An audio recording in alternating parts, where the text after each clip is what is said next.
right, we are about to begin. Welcome, everyone. This is the August 21st, 2025 meeting of the Chatham Zoning Board of Appeals. Pursuant to Governor Healy's March 28th, 2025 signing of the Chapter 2 of the Acts of 2025, extending certain COVID measures until June 30th, 2027, this meeting of the Chatham Zoning Board of Appeals is being conducted in person and via remote participation. Every effort will be made to ensure that the public can adequately access the proceedings provided for in the order. A reminder to persons who'd like to listen to the meeting while in progress may do so by calling 508-945-4410, conference ID number, oh, I don't have that here. We'll get back to that. Oh, sorry. Conference ID number 866-011-643#. While this is a live broadcast and simulcast on Chatham TV, despite our best efforts, we may not be able to provide real-time access.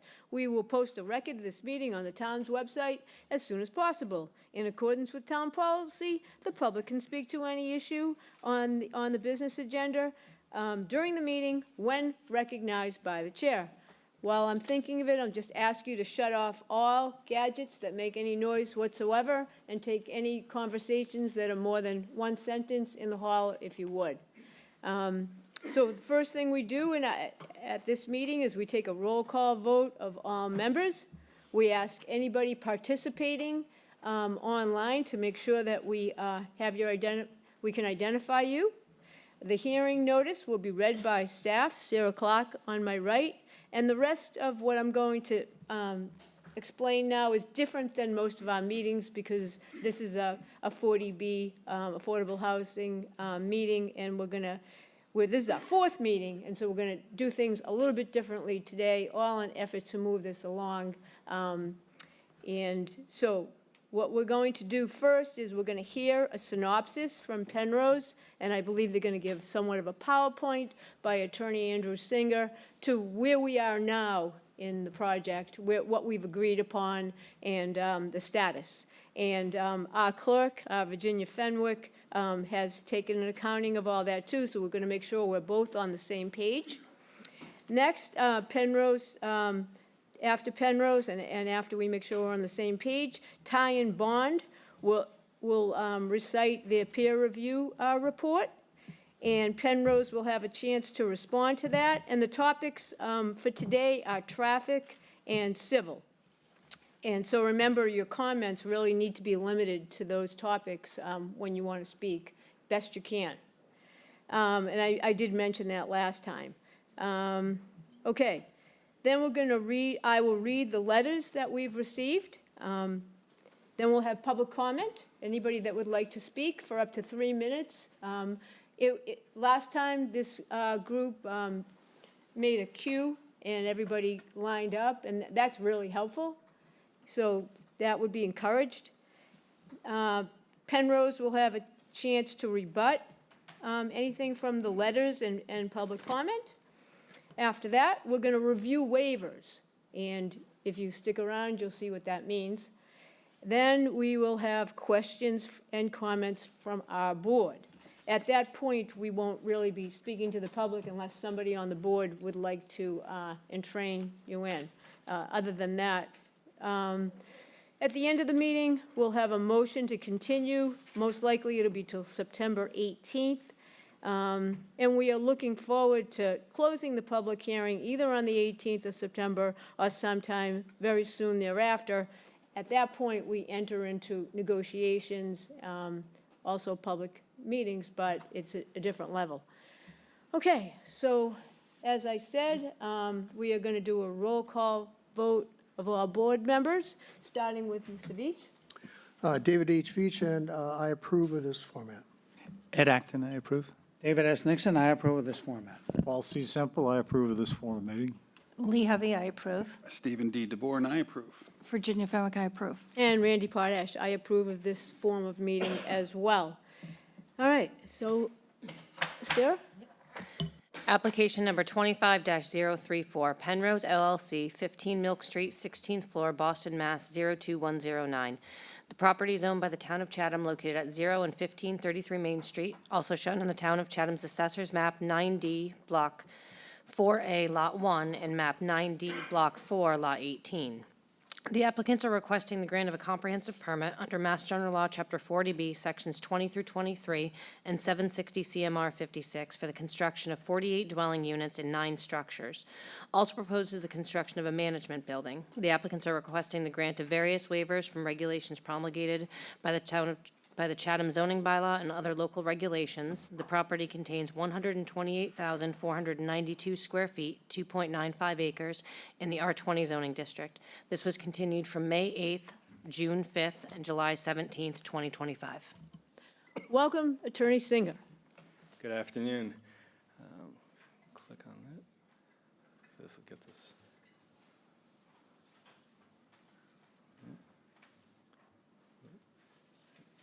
Opened up at the end. Thank you. Good afternoon. For the record, my name is Andrew Singer, an attorney in Dennisport, here on behalf of the applicant. With us in the audience today, available to answer questions as we go through discussion about peer review, waivers, and any questions you have. We have representatives from Cowley Cottrell, landscape architect, Union Studios, project architect, Horsley Witten, project engineer, and 2 representatives from Penrose, the applicant. As noted, I'd be happy to give a synopsis going through this PowerPoint of the updates that we've made to the project since our last meeting with you on July 9th. These were contained in the supplemental submission that we provided to you on August 14th, and there was, but for one slide that I think, or 2 slides that maybe have been tweaked here, we had submitted a copy of those slides to you in that presentation as well. Hope I'm not getting feedback on this. We wanted to. Oh, yeah. Oh, right. Yeah, if you could do this. Yeah, from the beginning. Thank you. All right. See, I hadn't hit go. You usually don't have me running the PowerPoint. So, since that last meeting and the questions that we went through, so peer review, as you know, we'll have a discussion about both site design and traffic. We also updated and fine-tuned the waivers list, which we'll get into in detail later. I know we'll go through them one by one, but we updated that with changes because some things dropped off, some things tweaked a little bit. As far as site design upgrades, the main, so the main change which was discussed was the request for a crosswalk on Route 28. And the applicant has noted this is on the landscape architect plan, and if it's something, as we're going to discuss a few things today that need to be finally engineered by Horsley Witten, and so this could be added, to the site design, to the actual civil plan, which is not there yet. So the crosswalk has been proposed. We did confirm with MassDOT that they will not formally review, consider, or respond to a curb cut request until permits are in place. So as far as we can go with you is to say, and I am saying this on behalf of the applicant is willing to construct a crosswalk roughly where shown, if approved by the state, because it's a state highway, so we can't do anything without state approval. But if the state approves it, then the applicant is willing to, accept that as a condition in the comprehensive permit decision. And that, we looked at it back and forth, and they can get into, the engineer can get into discussing it with you more if you want, but this seems to be the most logical place. It's the furthest from the crosswalk that's at the roundabout. And I think the next slide will, here we go. Here we go. That's the one one more. No, that's the one, this is just an example of a similar one that exists on Route 137. This one is, an example of one. It would be something like this with the panels, with the bars. So also was asked, the other main change, so the other main change was, so the request on the back was there the possibility of lengthening or deepening the setback in the rear of the property. The buildings as shown here conform. They're more than 15 feet from the property line, but there was a question, could they be moved? And the answer to that is yes, they can be. And a sketch plan was provided to you. What would happen is the buildings would move forward 9 feet, so you'd have approximately 26 or 27-foot rear setback, depending, because there's changes in the back. It would result in the parking being decreased a bit. But when the RFP was first responded to, there was going to be the parking ratio was going to be 1.3. It grew at requests of various times up to 1.8, and it's been slowly ticking down as changes have been requested. This change would result in a parking ratio of 1.52. So it's above what was originally submitted during the RFP process, and we talked with Penrose, and based on they have approximately 27,000 units of housing in their different projects, this will work. So what this will do is pull the buildings, that rear buffer up to 26, 27 feet, and the fire department has confirmed that what's shown on here, the turning radii on here, work. What will have to be done is that if the board likes this proposal, Horsley Witten will put it all on their civil plans, go back to the fire department just to reconfirm that, the turning radii still work. And they think it can be done. It just has to be put on those plans. Is this the proposal where it's pushed, therefore? Okay, so this is a plan showing you, let me go back here, sorry. This is a plan showing you with that increased buffer in the back. And the reason why that's important, I'll get through it in the synopsis, is we believe that there is the chance that additional trees in the back could be saved. And we have some slides to show you the ones that those might be. This slide is just what I mentioned to you about the parking. So the current plan from July had 84 spots. This new plan, pulling the building forward, would result in 73 spots. That shows you the ratio. Okay, this is that area now of the buffer increasing by 9 feet.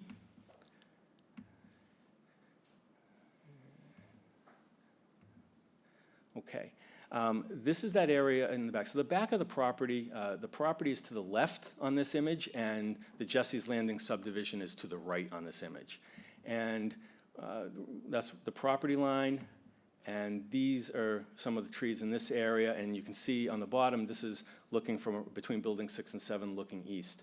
Now, as far as the trees, we want to be very clear. We're saying they hope that they can be saved. So as you can see in some of these pictures, there's been a fair amount of fill brought in on the Jesse's Landing side, which is elevated there. And so there have been some drainage impacts. The site plan that we've submitted to you does show some retaining walls in the back to try to make this all work. So the hope is that these trees we're presenting to you on these images can be saved, but depending on root systems and drainage impacts from off-site, we can't promise them, but that's the goal. The goal is that you could save these additional trees. This is another image, and you can see the property line. And again, these on the right are the trees to hope to be saved on the back. This is in addition, by the way, to that large grouping of trees in the center of the property that we believe is very important to the community green and for the neighborhood feel. Those stay, trees on the side stay. This is only focusing on the rear of the property where the building is now, buildings are coming further forward. And again, Jesse's Landing is on the left here. For those who went out there, where those large arborvitaes are, I believe that's the currently vacant lot. If you come down Jesse's Landing, so you can see where it is, and you can see where it slopes down with the fill onto the town property. There's the property line. And there are the trees in the sort of center back that hope, the larger trees that hope can be saved. We wanted to show these two because very few people, myself included, have traipsed back there. It's really thick. So I don't know if it was Mark from Coley Cottrell who's here. He's the one who went back and was digging through the back of the property. This is now looking west down that version of the property line, and there are the trees. And this is, again, along the property line, and those trees as well, hopefully. The last one, this is on the west side. The Levitt property is on the right, Locust is on the left. And again, these are trees. These were there before, but these are trees that, will be remaining in addition to some others that are further north along that property line. So this is just very quickly, and again, the consultants are happy to go through it. If you nod to, I will go through these more quickly. As far as peer review, I'll go through this real quick. Horsley Witten has been working with Ty and Bond, and they've back and forth, answering questions. There'll be more about this, both about the site design, which is on the top of this slide, and the additional traffic numbers run in July that we had said were done. They were submitted. Horsley Witten has responded to those in the second peer review letter that I believe you received today. And so again, that'll be for conversation today. Before I get to the architectural updates, I just want a couple of things I wanted to note because they were discussed that won't be in this part. It was asked about the number of residents that would be at the property, and based on the applicant's Nauset Green community in Eastham, they anticipate an expected occupancy of 95 to 100 residents. That's not the maximum occupancy by law, because that goes by bedroom, but they anticipate 95 to 100 people living on the property. And as far as accessibility, that was another question. There will be 14 handicap accessible and visitable units, and at least one of them will be designed as accessible to the visually and hearing impaired. On-site management and maintenance, there is staff on site Monday through Friday during normal business hours and by telephone 24/7. The buildings have been designed to accommodate solar installations as revenues allow, in response to another question that one of you had requested. Okay, so I think finishing up with the architectural elements, so what Union Studios did is they went and are presenting a revised color palette, much more in-depth, and it's a more muted, natural, and varied palette than what you saw in July. These are some samples from around town, and again, any detailed questions, they're here, and they'd be happy to discuss them with you. This is a sample of what they're considering for the siding and the roof and the trim. And all of these are samples, because when you ultimately go to buy these a year or two from now, they may not be selling all of them, but they'd be similar. So this palette is a representation of what they would be proposing. This would be building type A. Again, they're proposing slightly different siding colors on each, just to have a little bit more of interest. The doors would be different colors. And again, this is being presented as a proposal in response to questions from the board. These are the building type Cs, and there are 6 of them, and they'd all be a little bit different, as you can see, with door colors, trim colors, siding, and roof. On the management building, they made some changes here, and again, in response to questions, they've added the dormer and some changes in the siding styles, as you can see on the slide, to provide some more interest to the architectural features of the building. And we've been requested if we could provide an expanded streetscape, excuse me. And so that is what you see here. The one on the bottom is what we showed you before. The one on the top expands to add the properties to the east and west. And this is presenting the view that you would have driving down the street or walking down the street. This is what you would see. And we believe it is very much in keeping with the neighborhood. In the immediate neighborhood, there are 2 other multifamily developments, 2 seasonal properties, 1 year-round property, and 1 vacant property. Those are the abutters around this project. And as we've said before, regarding the height waivers for Unit C, the C-type buildings, those buildings are still going to be less high than the Fisherman's Alliance building and the Dunkin' Donuts building, which are also part of the neighborhood. So I believe that's also justification and more expression of the buildings in this fitting into the neighborhood. This does show, as you can see, the color palette that Union Studios selected and the change to the architecture on the management building. And let me go back. And with that, that's the update. We are all happy to answer any questions and look forward to the synopsis you're going to present. And if there are questions, we can talk about Yeah. that as well. Just right off the top of my head, I could say you did a little bit more even, in terms of, you also said that you would go along with the Cape Cod Commission's recommendation. So you can add that to your feathers in your hat. Yep, thank you. Yeah. And if that's the one about the setbacks, yes, the parking has been Correct. revised, so they're all behind the front faces of the building. Yep, yep. And so I'm going to just turn to Virginia Fenwick, our clerk, just to see if there's any questions that she has about your synopsis. Excellent synopsis. I agree with Randy. That was very thorough. Do have one question about, I had all those things on my list, and actually you had a couple more even. I don't know that I heard, was the side setbacks improved at all? Just, not just the back, but the back was significantly improved to 26 feet. Sides setback is 15, what was proposed was 19 for the sides. Is that still 19? Yes, there have been no further changes to the side setback. When we were here before you in July, the setback on the west side was pulled in for where the dumpster is in that turnaround. So that was pulled in, but there have been no further side setback changes since July 9th. Okay, including the front. Correct. In the front, the buildings stay the same. There was a numbers change that you'll see on the waivers. Because the front stoops on the two buildings, east and west, are greater than 30 square feet, setback has to be measured from there, not the front face of the building. So the buildings haven't moved at all, but the number changed because of how it's calculated under the zoning bylaw. Okay, the number got smaller, okay. Comment about the crosswalk, Mr. Singer. In your summary that you wrote, you had said that and you reiterated it tonight, that you are going to do that as long as the MassDOT approves it, and that's required after permits and everything. But you're committing to doing that if it's approved by the state. In your write-up, you have an "and" is economically feasible and to do so based on connection to the infrastructure of the sidewalk.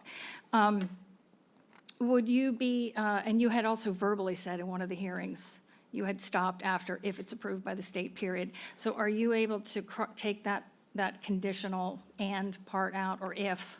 I'm taking the conditional, I discussed this with the client before, we're taking that conditional out, but let me tell you why it was there. The one concern that Penrose had, because it's not been studied yet, is a crosswalk has to connect to something. So the question was, what's on the north side of the street? There's a sidewalk, but it may have to be completely rebuilt to have a crosswalk go into it.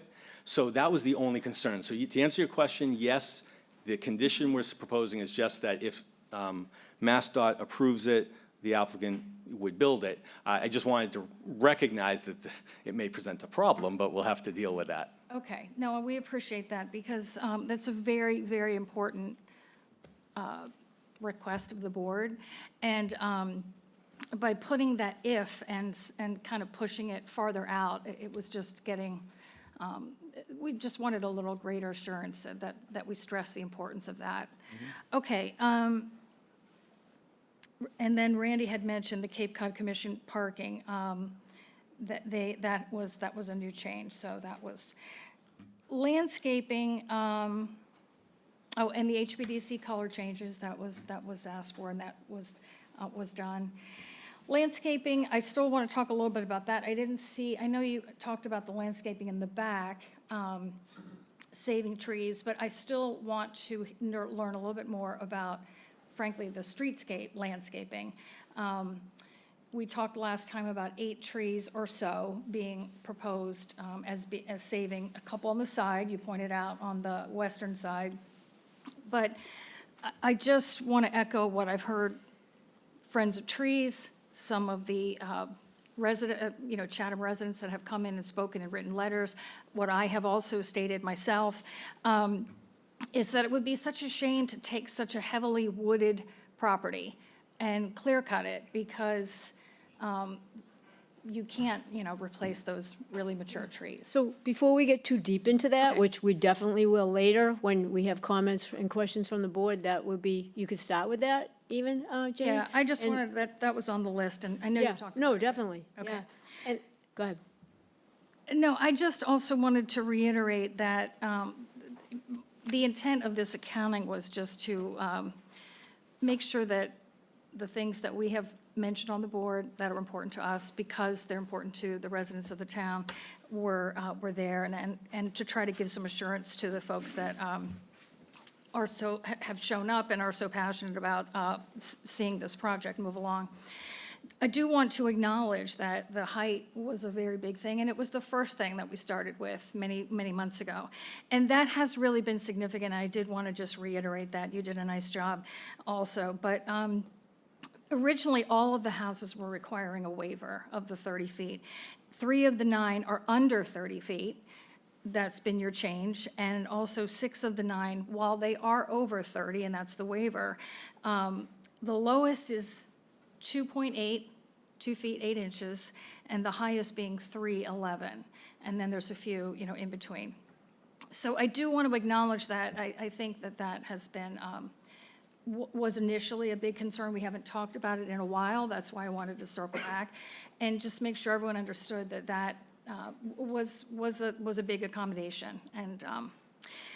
And the setbacks, I think what you've talked about today is probably the other biggest thing that we've heard over and over. And we think that the additional 11 feet that's been changing to now go to 26 is responsive. So that's all I had. No, thank you so much for that. And just going back to that setback change that you made, I just want to reiterate for the purposes of allowing the public to understand that they didn't have to do anything with that setback. They already met the 15 feet and plus a couple of feet. So now they're taking it to 9 feet, and they didn't have to do that. So that's why we're lavishing them with praise with that.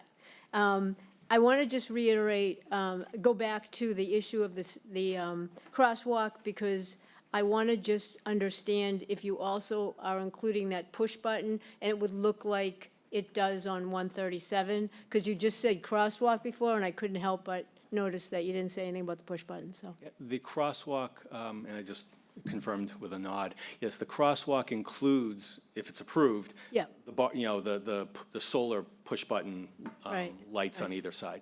All right, great, super. All right, so that's that. So now we're going to go to Ty and Bond, peer review. And so Ty and Bond was hired by this board to do a peer review. I believe they're online, if I'm not mistaken. And so they're going to give us their report, and then Penrose will have a chance to respond, and then we'll try to take an accounting on where we are compared to what they say, what you say, and what's not agreed on will be the balance that we'll have to deal with. So, Ty and Bond, welcome.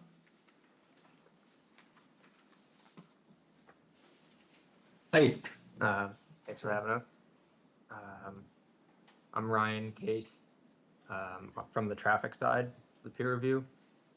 Great, great, so- yeah, so we're gonna do traffic and we'll do traffic first. If you have a camera, if you want to put that on, that would be great. If you can't, that's all right. Yep, there we go. Can you see me? Yes, we can, very good. Awesome. So a lot of our comments that were significant from the traffic side. If you were have a addressed- volume that you could turn up, that would be helpful, Yeah. or get closer to your speaking device, or both. Yeah, is this any better? Much, thank you. Okay, awesome. Yeah, so a lot of our traffic comments have already been addressed in the first presentation of this meeting, mainly coordination with Mass DOT and that crosswalk at the eastern site driveway. Those were two big things that we were looking at. From the traffic side, we were hoping to take a look at the other roundabout, Main Street at George Ryder Road, and see what the impacts were there. It was proposed that 60% of site traffic would be coming to and from the west, which would go right through that roundabout. And then from a crash history analysis standpoint, we typically look at the last 5 years of closed data, which would be 2017 to 2021. Because anything after that is still can be edited and isn't confirmed as like closed data. But that roundabout at Barn Hill Road it looks like it was completed in 2021. So just hoping to take a look at some of that post 2021 data and see if any crash trends changed since that roundabout's been completed. And then the last comment we had was just to identify an area for snow storage within the site plans. But those were the traffic comments that we had. Okay, thank you. I guess we're going to move on to your civil analysis. Do you have somebody else from your office there to give us that report? Yeah, there should be someone else on the call. Do you know what that person's name is by any chance, so we can see the initials? Or if you have a way of texting them, or Yeah, I believe another Ryan Christenberry. okay, I'm not seeing, sorry, Ryan, sorry, this is Sarah Clark. I am not seeing Ryan online. I can message her real quick. okay. Maybe Penrose wants to respond to the traffic. How's that?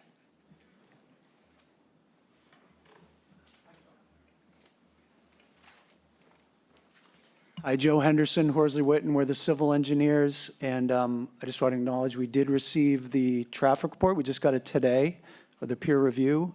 So we've passed it along to the NASA Associates, who's the traffic consultant, and they expect they'll be able to get responses back within 2 weeks.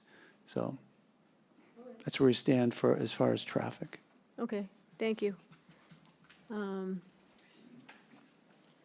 All right, so now we were hoping to have Ryan Christenberry, and we don't see her. So I think we're going to have to move to the next, let's see. Yeah, that's what we'll do. I'll start to read the letters, and then if she appears, then I'll take her after that. Fair? Fair enough. Okay. So we have a number of letters, and 3 of them I am not going to read. However, they are located on the town's website. One from Michael Schell, one from Rick Levitt, and one from G. Myers. Those will not be read, but they are posted on the town's website. Starting with the ones that I will be reading, we have a letter from John Avery, the chair of the Affordable Housing Trust, and that was received on August 12th. At the June 18th meeting of the Affordable Housing Trust, the trustees voted unanimously to support the comprehensive permit application for the property on 1533 Main Street. They recognize the great need for affordable and attainable housing that benefits a range of incomes, from lower-wage tourism sector jobs to the teachers and firefighters employed by the town, to the fishermen and artists that are so important to the cultural and economic heritage of the town of Chatham. The trust supports the Main Street proposal by Penrose because it provides needed year-round, affordable, and attainable housing for a range of household incomes from 30% AMI to 110% AMI. The proposal also provides various housing sizes from 1 bedroom to 3 bedrooms, with 5 fully accessible ADA units to accommodate the broad range of family sizes and needs. Additionally, having a large central green common open space, as well as an indoor community room and exercise space, is critical to creating a livable and neighborly development for future residents. The developer, along with town staff, will seek the 70% local preference, which will enable the majority of 48 units to go to those who live and work in Chatham or have children in the Chatham schools, which will help stabilize our year-round community. We urge you to approve the comprehensive permit application to begin to meet the range of Chatham's housing needs. Next, we have a note from, Stuart Smith. This was received, I think, today, which is August 21, 2025. Good morning, Ms. Potash. Thank you for allowing me the opportunity to comment on the proposed West Chatham housing project at the former Buckley property. As you know, I was elected to the Select Board in May 2025, replacing Michael Schell. I correspond with the Zoning Board of Appeals today as a private citizen residing in South Chatham and do not represent the town today regarding this proposed project. I was not a party or a signator to any contract or land disposition agreement between the town of Chatham and Penrose developers. Your board's responsibility to the citizens and property owners and the enforcement of the zoning bylaws adopted by the townspeople is vital in retaining the town of Chatham's character and sense of community. As your board members are well aware, through your dedication to the citizens of Chatham, it's important to respect and give credence to the neighbors' concerns.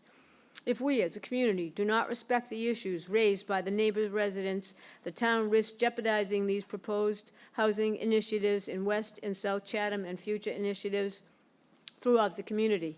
This proposal before you today grossly oversaturates this pristine piece of property and negatively impacts the neighborhood and neighbors by placing towering buildings far too close to the lot lines. The proposed buildings unnecessarily violate the height restrictions adopted by the townspeople while proposing an unnecessary building complex community center. We should be encouraging any potential future tenants to engage and participate with our residents at the town-wide community center on Main Street. Isolating these proposed future tenants to any proposed complex community center contradicts the intent of integrating these apartment residents to the general community at large. Additionally, the proposed parking plan is woefully inadequate to accommodate potential future couples and families. This proposal clearly is substantially detrimental to the neighborhood and the community at large at this very busy intersection on Main Street and Barn Hill Road. I encourage the Zoning Board of Appeals to deny this permit application and allow Penrose developers to appeal it through the proper channels if they choose, while the Zoning Board of Appeals represents the citizens of Chatham. Thank you for your service to the community and your dedication to the protection of our neighborhoods and community. Next, we have a letter from Ann Azzarino, received on August 20, 2025. Please, let's see. There is a real need to increase the side yard and rear yard setbacks between private residents and rental units. Chatham Township has maintained and is known for years as a private and quiet, peaceful community. The unfortunate loss of privacy and quiet enjoyment of all the abutters' properties at risk is a loss to all. Please respect the need for their privacy and peaceful enjoyment. Bruce Bean writes to us on Wednesday, August 20, 2025, to support granting Penrose the comprehensive permit. It is no secret that I supported another proposal, but this is the proposal that got final approval. If the ZBA does not grant this permit, it will result in extensive delays and denial of a badly needed housing for 48 families or individuals. While this may not be the perfect solution, I ask that perfection not be the enemy of the good, very good in this case. This letter was written solely in my capacity as Chatham concerned citizen. Lou Heeb of South Chatham writes to us on August 20. ZBA members, we appreciate the difficult position you're in. The Chatham Comprehensive Plan of 2003, approved at town meeting, envisioned a small seaside town resort. I doubt they pictured housing projects as presently planned. Please, for the sake of many Chatham citizens who are surprised, angered, and frustrated by these projects, do your best to adhere to the Chatham zoning guidelines, especially regarding height, density, and open space restrictions. Lucy Quinn of Cross Street in Chatham writes on August 20, the facts of Chatham's rapidly accelerating housing crisis is incontrovertible. Penrose has again and again demonstrated enormous flexibility and creativity to find excellent compromise solutions for the concerns and objections raised by neighbors and other members of the public. Penrose have remained professional and admirably patient after successfully addressing a series of concerns. Persistent objectors then shift their strategy to a new, previously unexpressed set of concerns. The hours of meetings and listening to zoning board and other town committee meetings and the repeated, consistently supportive votes taken at town and select board meetings over an embarrassing number of years are now being held hostage by the self-interest of just a few voices. Publicly, at a theoretical level, those voices claimed concern and support for solving the availability of accessible housing in Chatham. However, their actions and continued attempts to derail any proposed solution suggest otherwise. Facts and data can be interpreted differently by different people. Discerning the intent of a specific interpretation is much more difficult. Are the facts being used to support a genuine striving for the common good, or are they being asked to advance personal interests and unspoken agendas? I would guess this is often the toughest part of your deliberations. I am appreciative that you return to the table to do so, but the commentary saddens me. First and foremost, I believe there needs to be a desire to find common good, a desire to live in a community with respect where all can thrive. The housing proposed for Main Street is an important step in maintaining the viability of Chatham's vibrant local and year-round community. While our instinct for taking concrete actions lags many other Cape communities, for at least a decade, a majority of citizens have been attempting to protect and preserve a common good that is inclusive of all our citizens. Next, we have a note from, Thomas Clark Jr., 20 Uncle Zelotes Road. And this came, August 21, 2025. The town of Chatham faces a pressing need for more affordable housing for several interconnected reasons. Extremely high median home prices. The median home sale price in Chatham was $1,050,000, which is among the highest in the region. Local wages, especially in Chatham's dominant sectors, are far below the levels needed to purchase homes at these prices, making home ownership unattainable for many year-round residents. Severe shortage of year-round rentals. Over 55% of residential properties in Chatham are used as seasonal homes, far above the region average. This dramatically limits the number of year-round rental units, leading to a scarcity of affordable long-term housing for workers and families. Then he goes into a lot of statistics. He says income mismatch and significantly affordability gaps, and he goes into AMI, and then workforce and community sustainability, state and regional housing crisis. Chatham is part of the broader Cape Cod housing crunch, driven in large measure by rising home prices, the dominance of vacation rentals, and insufficient new housing construction. Local leaders have declared a housing crisis, viewing affordable housing as vital for economic stability and community health. Limited zoning for multi-unit developments. Chatham's zoning allows for more than 2 housing units by right only on 1% of its land, which slows down new affordable options. The aging population. In summary, Chatham needs more affordable housing to ensure that local workers and families can live in the community, to prevent further population loss, and to address imbalances caused by housing costs and a large number of seasonal homes. And I urge you to take advantage of this incredible opportunity as presented by Penrose. Next, we have a note from Carol Kenner, received August 20, 2025. Thank you for your service to the community. I ask you support the Penrose proposal. Affordable, attainable housing is a top priority for our family because our son Mike, who has Down syndrome, lives nearby in a group home, depends on the care provided by direct care staff. Those staffers need places to live on the Mid and Lower Cape. Sadly, most can no longer afford to live here. There are no places to buy or rent. Capabilities, the program that provides him care struggles to recruit and retain staff because few can afford housing. The housing crisis threatens the viability of Mike's program, as well as similar programs such as the LATAM community connections, and life. Our staff vacancy rates are very high. We live on Sea Change Lane, close to the proposed project, and we feel our neighborhood will greatly benefit from it. Thank you for your consideration and your service. Now we have a note from Robert Stevens, and he writes on August 19th to comment on the proposed Penrose development on rental apartments on what was formerly the Buckley property. Density is 48 units. It's too aggressive for the size of the property. High density causes numerous problems such as traffic congestion, lack of adequate parking, lack of green space, and safety issues. Inadequate parking with 48 families and an estimate of 100 occupants and guests. The proposed parking is inadequate. Several of the spots are designated EV charging on-site management. Teens can often acquire cars at a driving age or share a second family car. The vehicle mix is likely to be more pickup trucks and work vans than regular small economy cars. Safety.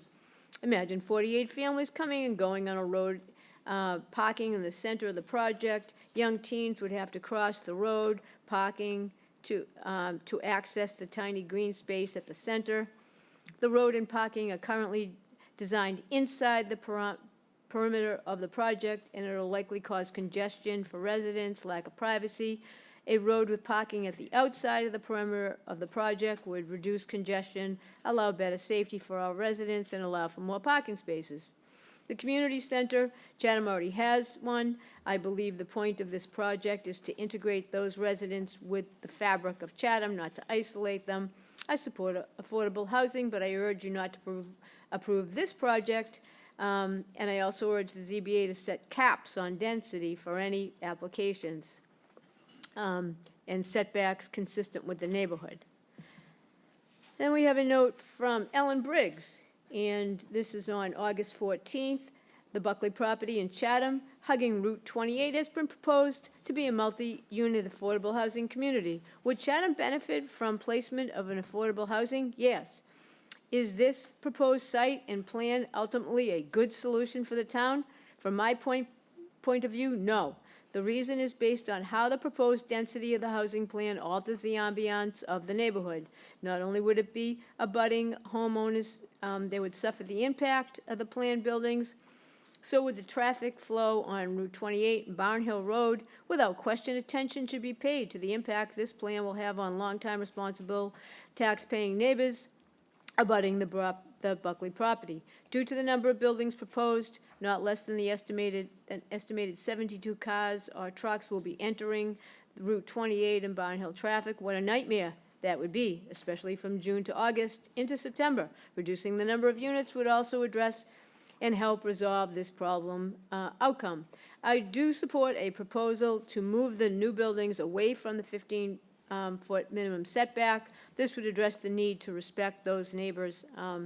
Let's do what's right for Chatham, including those aspiring to live and participate in our community. Give serious consideration to a revisal of the plan. Next, we have a note from Phyllis Nickerson Power. I think I have 3 more to go.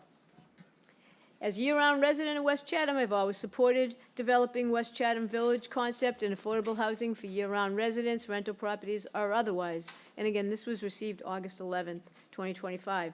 I grew up in Chatham. My grandfather, Willard Nickerson Sr., was a selectman, and my father, Willard, served on many town boards, Chamber of Commerce, beautification of Veterans Field, president of the Chatham Historical Society, Nickerson Family Association campus in Chatham-port. My mother ran the first adult educations classes in Chatham, and they created a successful seasonal business, Nickerson's Fish and Lobsters at the Pier, 1950 to 1986. They always cared and contributed much to this special community.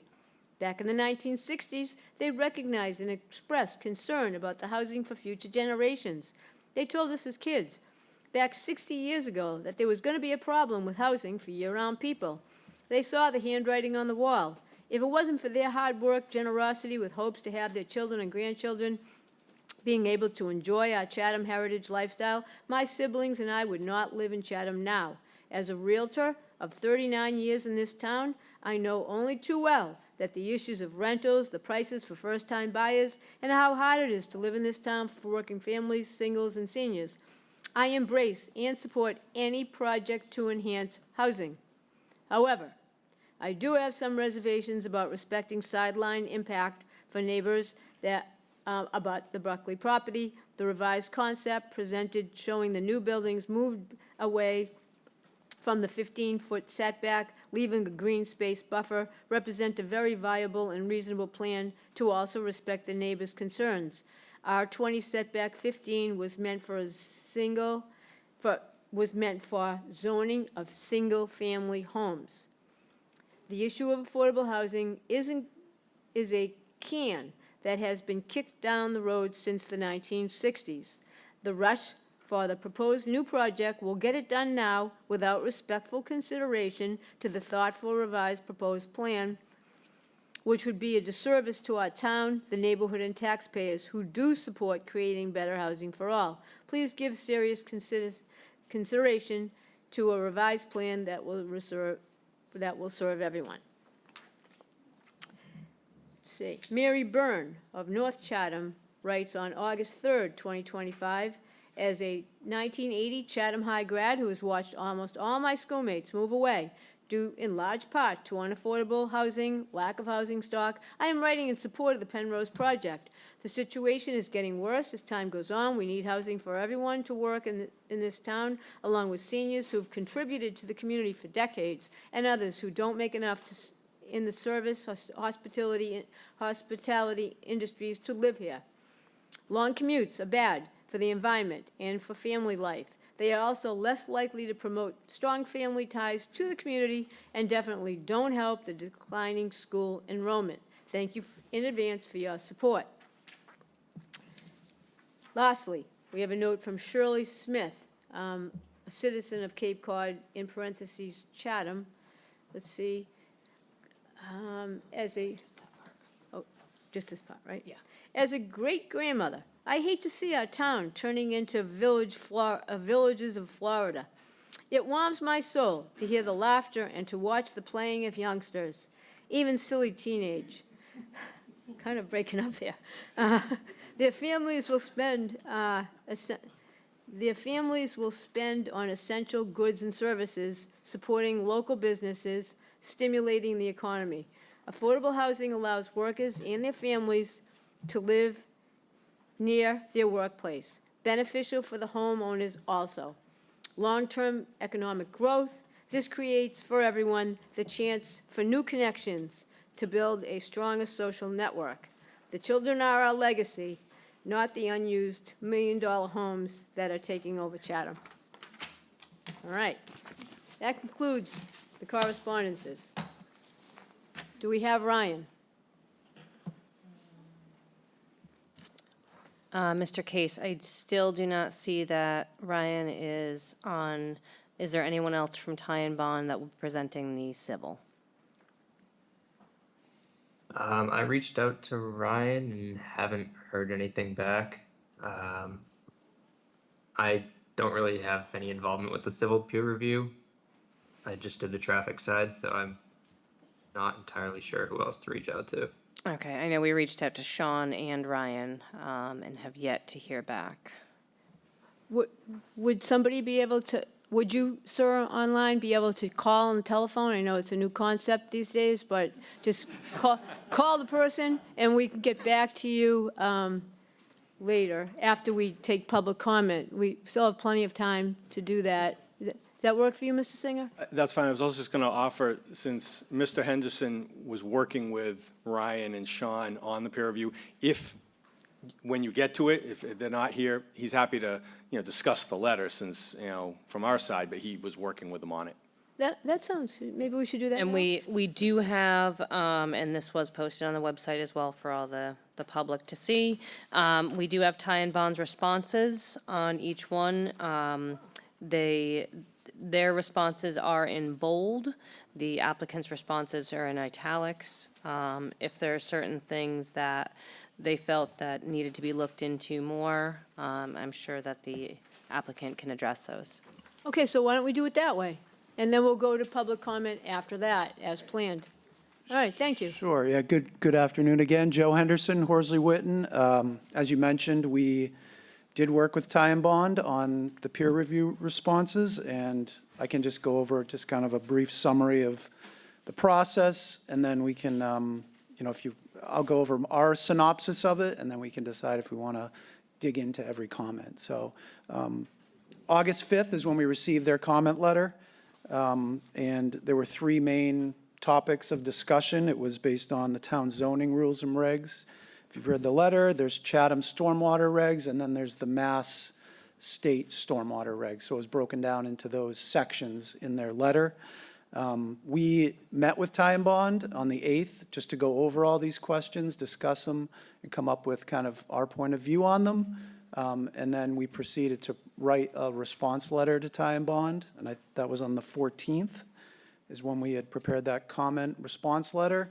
In turn, what you have before you is their response to our comments. I believe that was the 19th we received it. And that was their final peer review letter. If you go through it, virtually all the comments are addressed, or they're noted as acknowledged and will be addressed with the final plans. And the reason being is that we're discussing this alternative plan, which will change our design. So we were hoping that we could just address those particular items that were directly related to the alternative plan at that time. So we would submit a fully revised set of plans that would, ahead of the next hearing so that they could review them and then provide their comments, confirm everything's addressed. And then so that's how we feel. We feel all the comments were virtually addressed. And if you want, I can go through every one. I don't know that it makes sense to, because a lot of them are just addressed or acknowledged, so. Can you just go through any that you think are a point of contention? Would So that- I would say there's none. Perfect, Point of even contention, better, so. even better. All right, So, yeah, we feel we can address them all. Yeah. It's just a matter of us getting this revised, if we decide to move forward with the revised plan, we'll be able to do Okay, that. all right, so we don't have to worry about that, then we can count on you to make it all right. And then what about the traffic? Do we have anything that we want to talk about with that today, or should we put that over? I mean, there were some overlapping comments related to civil, if you go through the letter. Particularly, there were related to the Mass DOT permit, right? They mentioned that. We had talked about that already for the crosswalk. So we're. Yeah, Mr. Singer mentioned that. There was a comment about the, and that crosswalk has been added, it will be added to our plans. There's a comment about snow storage, that's fine, we can add snow storage locations, that's typical for our drawing, so we can add that to the plans this next round. They did mention delivery vehicles. The delivery vehicles are typically about 30 feet. We can run our auto turn to make sure they can circulate the property, but the town's fire truck is 45 Right, feet right, long, yeah. so I don't really see that would be an issue there. And then the turning radius plan, Mr. Singer mentioned, we've sent that to the fire chief with the latest version of the plans. We can update that once, if we decide to, change the plan to that alternative kind of concept plan we've been talking about. Okay, so if we have any questions or comments, we'll save that to when, we're not going to do that now. Sure. But that's helpful. Great. Yeah, all right. So with that, now we're going to take comments from the public, and then Penrose is going to have a chance to rebut anything that they heard in the letters, and if you want to start a line, Rick Levitt, why don't you just go first? Step up to the mic. And what are you doing? Oh, I just want to hand out. We don't really do that here. If you want to hand anything out, just, the way we do it is you hand it to the clerk and she will pass them out. Okay. Thank you. Thank you.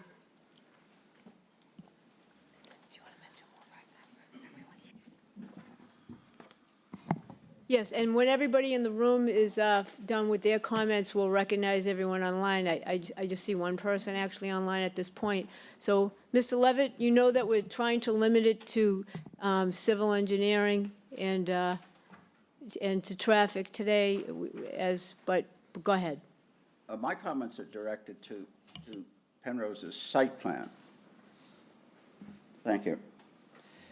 First, I want to just point out that proponents who are of this site, and I am one of them, make a mistake to confuse constructive criticism as opposition. I don't oppose this.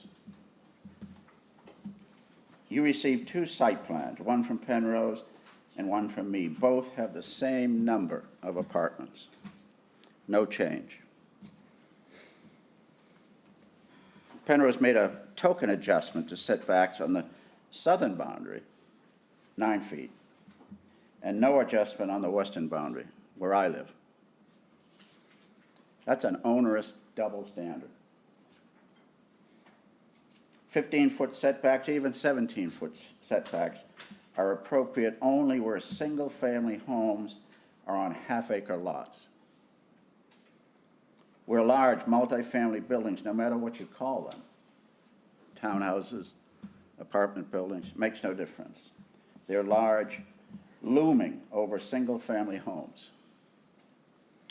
The site plan I submitted, prepared by George Myers, provides a minimum 35-foot setback with dense vegetative buffer, not just a few trees being saved. That is the standard where multifamily buildings are adjacent single-family homes. You would want that in your neighborhood. Earlier this week, Town Council advised the Select Board that you have the right under 40B, and I would add you have good reason, to condition your approval based on the site plan I submitted. Because 40B is intended to encourage affordable housing and looks unfavorably on conditions that limit development, the site plan I submitted maintains the same number of apartment units. No change. And it does not make Penrose's development uneconomic.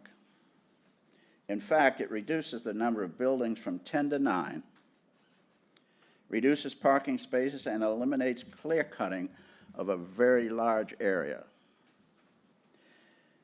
Finally, I asked you condition the permit based on the revised site plan I submitted. You have nothing to lose and everything to gain for Chatham and its residents. If Penrose appeals, one of two outcomes is possible. We are in a strong position to prevail on appeal because we are not asking to limit affordable housing development. I just have to caution you that you're just about out of time, but I'll let you finish your sentence. Thank you. If we do not prevail, at least some neighbors, some households will receive token relief. Thank you. Thank you. Who's next? Yes, hi, good afternoon. My name is Mark Janess. I live in West Chatham. I just have a question about the setback facing the road, because I guess the first question I have is what's the legal requirement and what is the actual setback from the road? Because it appears from the drawings and the one I saw in the paper a month or so ago is pretty close to the road. And hopefully it's consistent with the setbacks of the other buildings on Main Street there, because it is an important artery going in. You want to maintain the aesthetics of it, and of course you want to have the safety as well. So just wanted to know, what's the setback for the front-facing side of the property, and are the buildings in compliance with that? We're going to let Penrose answer that later when they respond, so it's not a back and forth with the panel, just so you know. Okay, Okay? thank you. Sure. Next.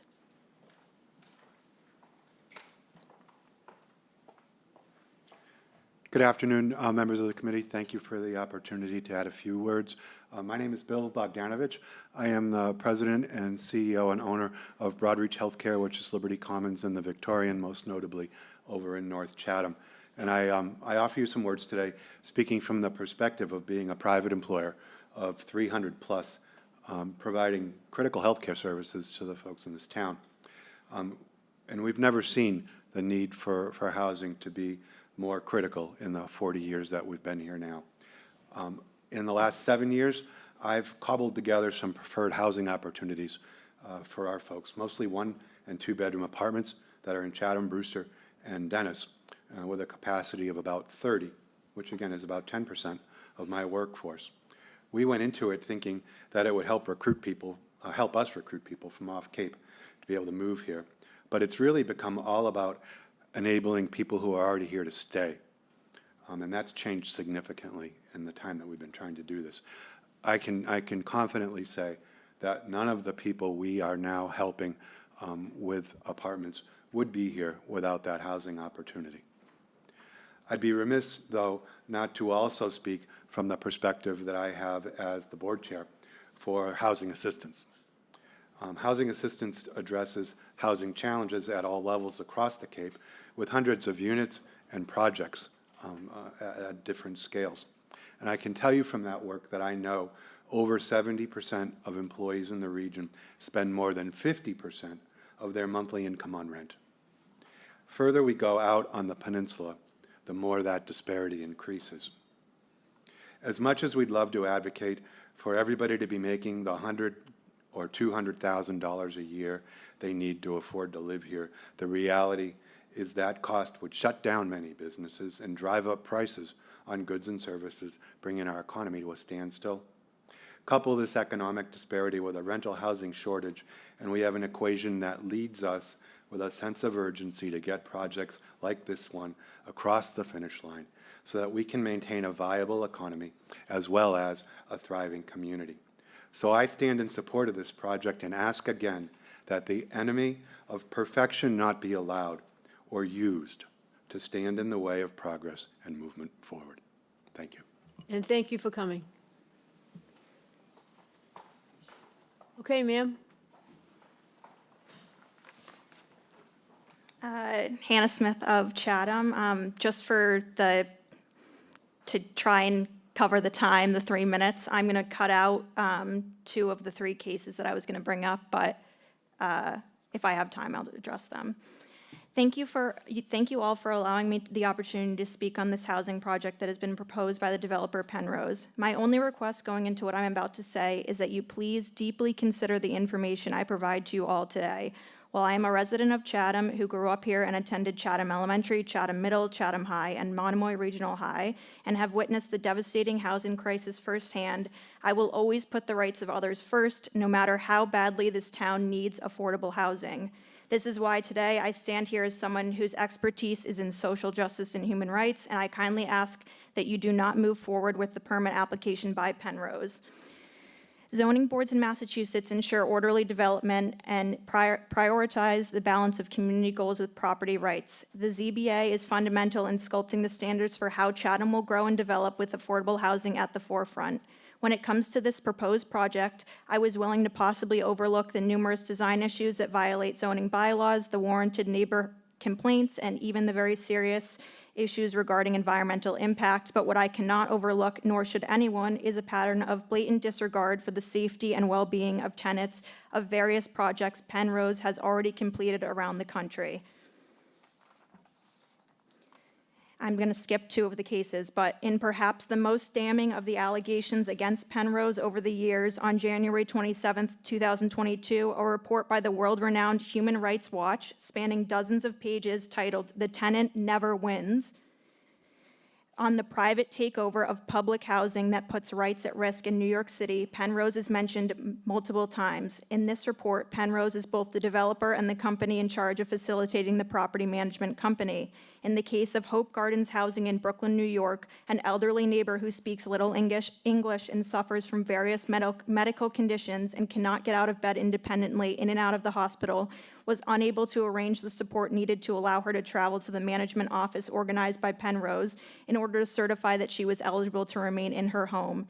The management company organized by Penrose sent a letter warning legal action, as they have done with others, and both the elderly resident and her neighbors contacted the management company with the reasons the resident could not reach the management office. However, a notice was still sent, and the elderly resident was given 60 days to vacate her home. The following is a quote from one of her neighbors. "She's panicking, she's crying, she calls me saying, 'Anthony, they're trying to kick me out, where am I going to go?'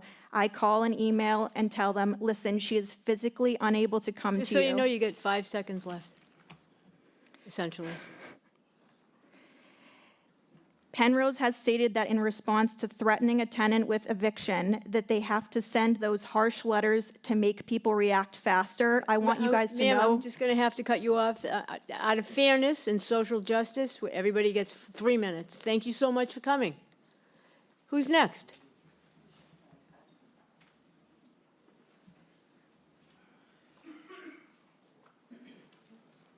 Good afternoon, ma'am. Hi there, thank you. I'm Mary Ellen Eichman. I live here in West Chatham and happy to do so. I'm also have had a bit of experience with Habitat for Humanity, and I know we're not talking about Habitat for Humanity, but we're talking about housing for people who need it. Several years ago, 3 or 4, I went to a dedication ceremony for 5 Habitat homes in Harwich. And as many of you know, when they have a dedication ceremony for these homes, hundreds of people were there, volunteers and local people were there. And as a part of that dedication, they asked anyone who would like to go to one of the homes that were just built and see what they're like inside. And so I did that. And when I got to the home, I looked inside, and there was the living room, and a lot of people in there chatting in a very happy way. But I was greeted at the door by a child who, maybe he was 3 or 4, and he held out his hand, as kids sometimes do, to take mine, and he drew me into this new house. And as we went back, he took me to his bedroom. And I admired it, and there was a window, and, you know, he was sweet and happy about it. But then he took me to a closet, and he opened the closet door and took a half a step in and reached up to reach the light bulb. No, to reach the light switch. And he got the light switch, and he smiled and pointed at the light bulb. So I've been to your meetings and have learned some things. But what I remember is that there are children who need homes and who are so delighted at the prospect that they're excited about a light switch. At that point, his mother came into the room and introduced herself, and she simply said, "Yeah, he's really happy. He's got his own room and his own window in that room and a closet with a light switch." I wholeheartedly support this plan. Thank you very much. And, sir, you are next with the green sweater.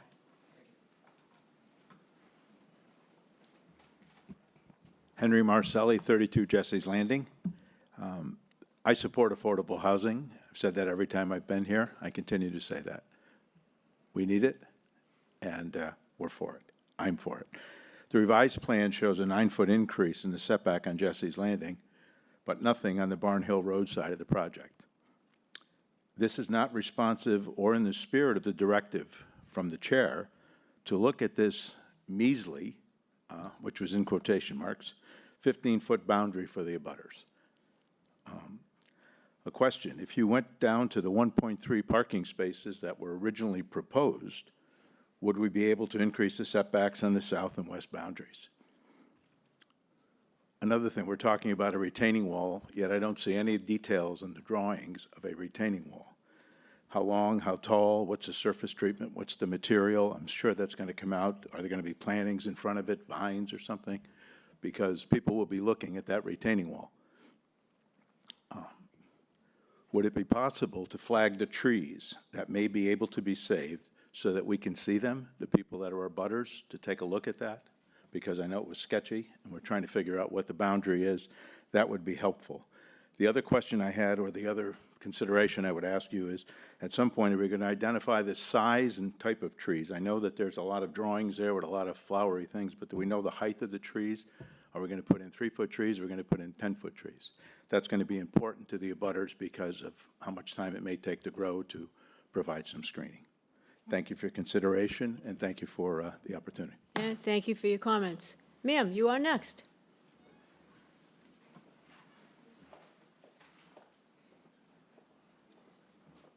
Good afternoon, Ella Levitt, Barnhill Road. The developer's revised plan is very disappointing, to say the least. It disregards the chair of the ZBA's request to give some relief to the abutters. A token 9-foot increase to the setbacks on the south side is not realistic or acceptable. I am personally offended by the shameful lack of any consideration of my adjacent property on the west side. The lack of any compromise is further exaggerated by Penrose's revised plan, which actually adds parking and dumpsters within 15 feet of my gardens. My backyard will be adjacent to a roadway, a parking lot, and dumpsters. This is outrageous and cannot happen. The thoughtfully crafted alternative plan maintains the same number of units that the developer has proposed, and therefore poses no financial impact to the developer. It offers more trees and vegetation and setbacks that are realistic for the necessary separation between residential properties and multifamily apartment buildings. Regarding trees as buffers, I quote Penrose's attorney in their August 14th correspondence. The category was saving trees. The applicant's proposal has been carefully designed to preserve significant existing trees where possible. This includes, most importantly, the grouping of mature growth trees that will be located within the central community green. This augments the neighborhood feel of the property and, in bold, provides an incredible amenity for residents. The alternative plan not only keeps the trees in the central green, it provides a total of about 20,000 square feet of open space in the southern and western part of the property, a much more incredible amenity than Penrose's. This project, as currently designed, will have a dramatic impact on existing neighborhoods if allowed to proceed. It is ridiculous to build 35-foot buildings 15 feet from the lot line of adjacent homes. It will rob me and my neighbors of our privacy and quiet enjoyment of our homes to have 2- and 3-story buildings looking down on us. And to be clear, the 15-foot setback is for single-family homes, not multifamily. Abutters have rights under Chapter 40B, and developers have the obligation to respect those rights. I am pleading with you not to accept this plan as is. Thank you. Thank you. Next, sir. And if there's anybody that wants to speak, please, yes, just if you could get in the line so we can see who wants to talk, so we know where we're at today. Yes, sir, please go ahead. Good afternoon, Mike Shell, Chatham. I just want to start by saying, and I'll try to do my best to address what I'm supposed to be addressing here, but I think really the technical stuff is for you folks, as you are doing, to finally determine what has to be what. And I appreciate your efforts in that regard. I think everybody, we hear it over and over and over again. Everybody's for affordable housing. It does a lot of good things that we're all in favor of.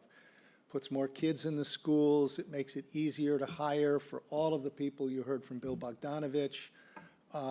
It makes it easy. It promotes year-round housing here. It increases our subsidized housing inventory, which way back in 2003, we said we were going to have up to 10% by 2015. We haven't done that. We haven't even hit the 2005 target. What I want to say here is, on Tuesday, the Select Board made a very important policy judgment in instituting a residential tax exemption, which promotes year-round housing. You have the opportunity, subject to all of the technical stuff that I defer to you on, you have the opportunity to make an equally substantial policy judgment to promote year-round housing in Chatham. 100 people, whether it's 90, 100, 105, whatever it is, those people are going to live here year-round. They're going to be in the schools. They're going to work here. That's a big deal. And I hope, as somebody said, I think I said it, I hope you won't let the perfect be the enemy of the good. So thank you very much. And thank you. You are next, ma'am. Carolyn McClellan, South Chatham. I just want to acknowledge the work that Penrose has done to increase that buffer zone from the 15 foot to another 9 feet. I also point out that, that's a lot of space there. I know that at the previous meeting, you mentioned that 15 feet wasn't really a lot. I will note that the abutters don't really have any significant buffer zone on their side of the property. The southern development is a recent development. And if you were to go on the town's website, go to the aerial map for 2010, it's an aerial map, you'll see that Jesse's Lanes was a completely densely forested lot, which was 100% clear cut of any vegetation. And then they put lots of housing, a number of housing in there, and they built to their borders, with their patios and their lawn, and that's their prerogative. But the fact that they don't have a buffer zone now for their neighbors is a choice that they have made.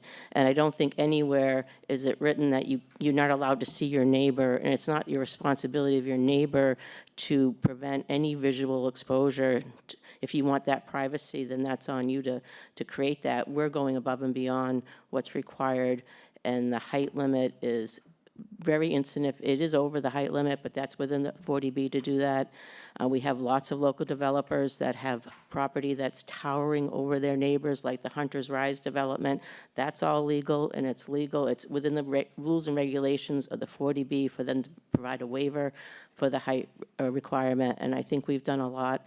And the need for affordable housing far outweighs the desires of few abutters.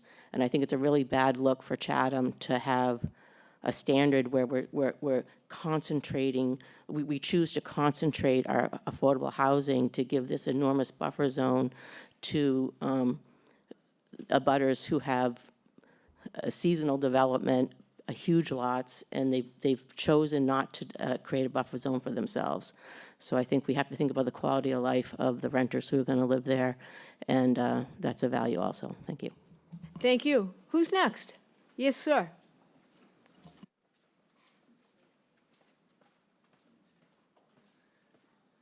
Hi, David Oppenheim, formerly a member of AHT.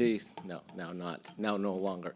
I just want to say I've as having been part of all of this and the LDA and the agreement and looking at the proposals, we all thought the proposal was very well done initially.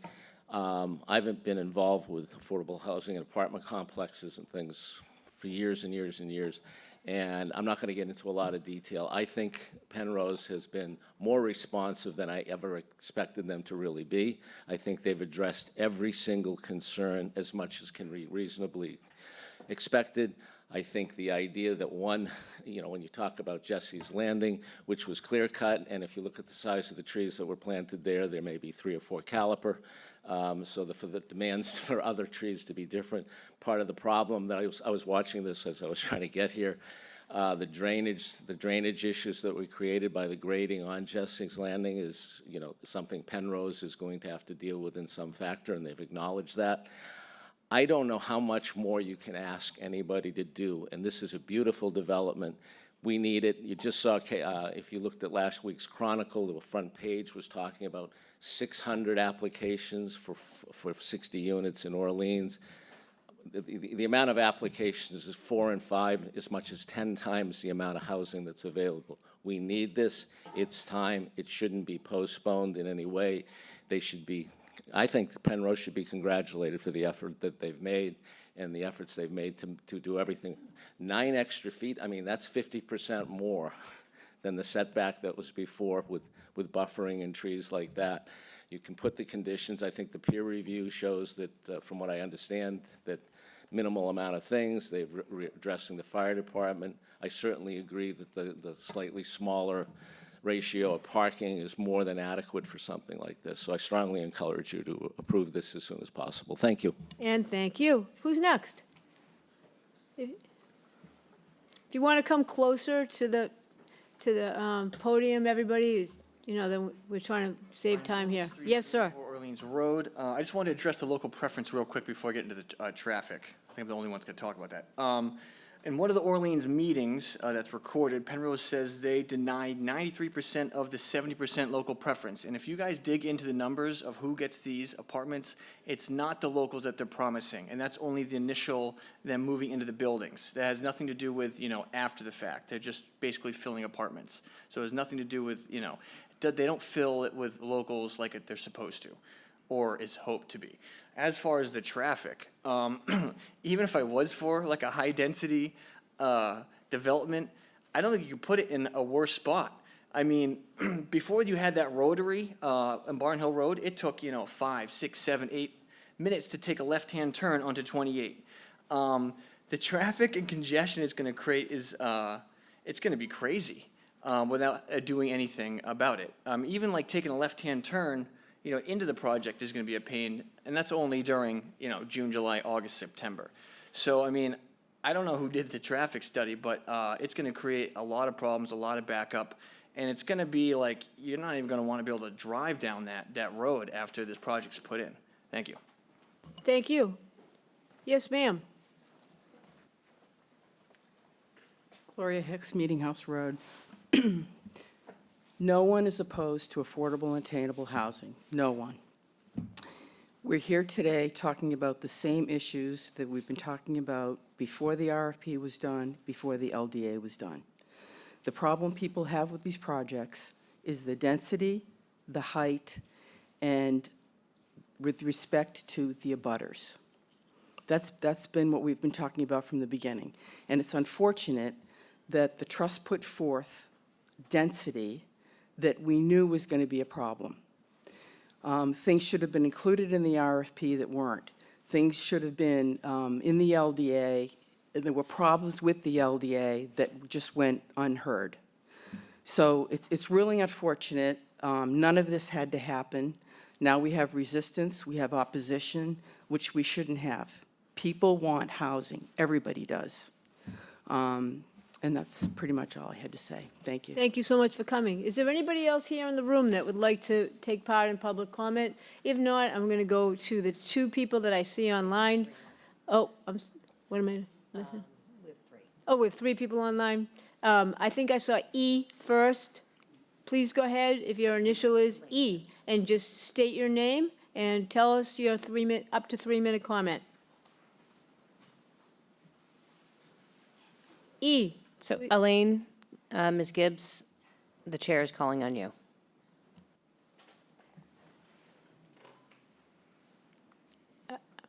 Okay, we're going to go to GM, and then we'll come back to whoever E is. We're assuming that it's Elaine Gibbs, but I don't like to assume. GM, please just identify yourself, and please go ahead with your comment. Thank you, Madam Chair. George Myers from Venice, Florida. It's clear that the 3-acre Main Street site's very tight for 10 buildings and the other amenities. 9 large 2-story multifamily buildings sited right next to the property lines will house 48 apartments. Abutters today have even made it clear they support this affordable housing project and the planned 48 apartments that are going to be there. It is unfair to dismiss their concerns, however. It turns out that it was fair to criticize that minimum 17.5-foot setback of 4 large Penrose buildings overlooking their properties. But moving those buildings only another 8 or 9 feet away is unacceptable when, according to the plan that I had prepared and was submitted to you, 18 feet is available to provide a more typical 35-foot setback from large buildings and simultaneously eliminate unneeded parking spaces. What is inexplicable, and others have pointed this out, is that Penrose did absolutely nothing in response to the chair's ask for Barn Hill Road homeowners. It actually moved the buildings closer to them. Penrose also did nothing to keep the roadway, parking space, and dumpsters internal where they should have, and away from the abutters as my plan provides. Now, this 10th building is a 3,300 square foot, one-story community center office complex with a design that's incompatible with the Greek Revival architecture of the other 9 buildings on the project. The complex contains a social services room, a conference room, a manager's office, a waiting room, a break room, a file storage room, 2 half bathrooms, 2 kitchenettes, a 1,200 square foot community room with 2 storage spaces and 900 square feet of combined maintenance shop and storage. It's 6 times the size of the 42-unit Meeting House Road community space and 4 times the size of the Anchorage community space on Crowell Road. My revised plan has only 9 buildings, but retains all 48 apartments and 86 bedrooms. It replaces the 81-foot wide complex with a design-compatible 4-plex, an end apartment of which can be sized to provide 1,200 or up to 2,400 square feet of community Just so you and know, you office have space. just a little over 15 seconds left, so if you could just finish your sentence, sir, I'm going to have to stop All you. right. Yep, go ahead. Okay, the plan was carefully thought out and designed, especially with economics in mind, hopefully to satisfy all parties and obviate Penrose taking a position that the plan was uneconomic. Thank you. Thank you very much. And now we're going to go back to E. You are on. Take it away. Is that Elaine Gibbs? That is, you're telling me that all I can see is E, and I don't assume, because you know what happens when you do that. Yep, thank you. The 1533 Main Street design is not compatible with neighborhood by any standard. West Chatham should not be considered a neighborhood center as it's on a state road and our main highly congested corridor. Penrose intentionally limited parking in their RFP, in their own words, to force tenants to walk, bike, or use public transportation. Yet there are no food stores, no bank, no primary care doctor, no pharmacy within walking distance. The planning board requires 2 spaces per unit, but on this design, it is 1.52. The state does not define a family unit. So a 3-bedroom could be rented out to 6 unrelated people, each with a car. Because there is no assigned parking and no guest parking, any units that have 2 adults who work could come home at the end of the day to find no spaces available. Either one of those, they had 6 cars and they had a party. Penrose keeps referring to Nauset Green in Eastham for comparison. I don't know if any of you have been there, but you need to go before you make any decisions. It has been in operation for 5 years and is in an indication of what we can expect. It is not on a state road, has only 6 units per acre versus 16 that are going to be at 1533. The landscaping, common areas, exposed utilities, and general maintenance should not be acceptable. Again, I urge you to visit it. The occupancy at their location should not be compared to Chatham. It is a far less desirable location there, and Chatham is very desirable. The renderings submitted by Penrose for 1533 are deceptive. The trees shown in their renderings are 40 to 60 feet high, and you can tell that by the height of the buildings, which we know are about 30. And that it will take easily 20 years before the saplings that they plant will be put in, will reach that height. So it is deceptive. All are deciduous, which means the entire 3 acres from the street to the back will be bare in the winter with no shielding from the road. They've said they're only taking down 6 to 8 trees, maybe more. I'm just letting you know you have 20 more seconds. Okay. When the bulldozers come, the 3 acres will be clear cut and virtually gone, and the damage will be extensive and irreversible, and everyone who sees it will be shocked. I would also ask that you place more weight on the abutters who are going to be directly impacted on people who are from North Thank you so Chatham. much. I'm going to have to be fair and wish you a good night. Next, we have SB. SB, you're on. Steve Buckley? Hi, Steve Buckley. Yes, Thank you okay. very much. Again, I don't assume. Go ahead. Yes, Steve Buckley, personal representative to the estate of the late Joseph P. Buckley, co-owner of the property at 1533 Main Street. Following his death in 2020 due to COVID, I responded to the town and offered the property to the town, which they eventually bought. It had long been my expectation that it had a high potential for exactly what's being, or for generally what's being proposed today. And but I was, having lived off Cape in various types of housing, I was concerned that it would end up looking like a housing project, all lit up and all the same color, so forth and so on. I asked about this at the last meeting of the ZBA back in July, but I didn't get to comment. I only asked the question, what's going on with the colors? And then the chair said, that's all you get to ask. You get to say. Fortunately,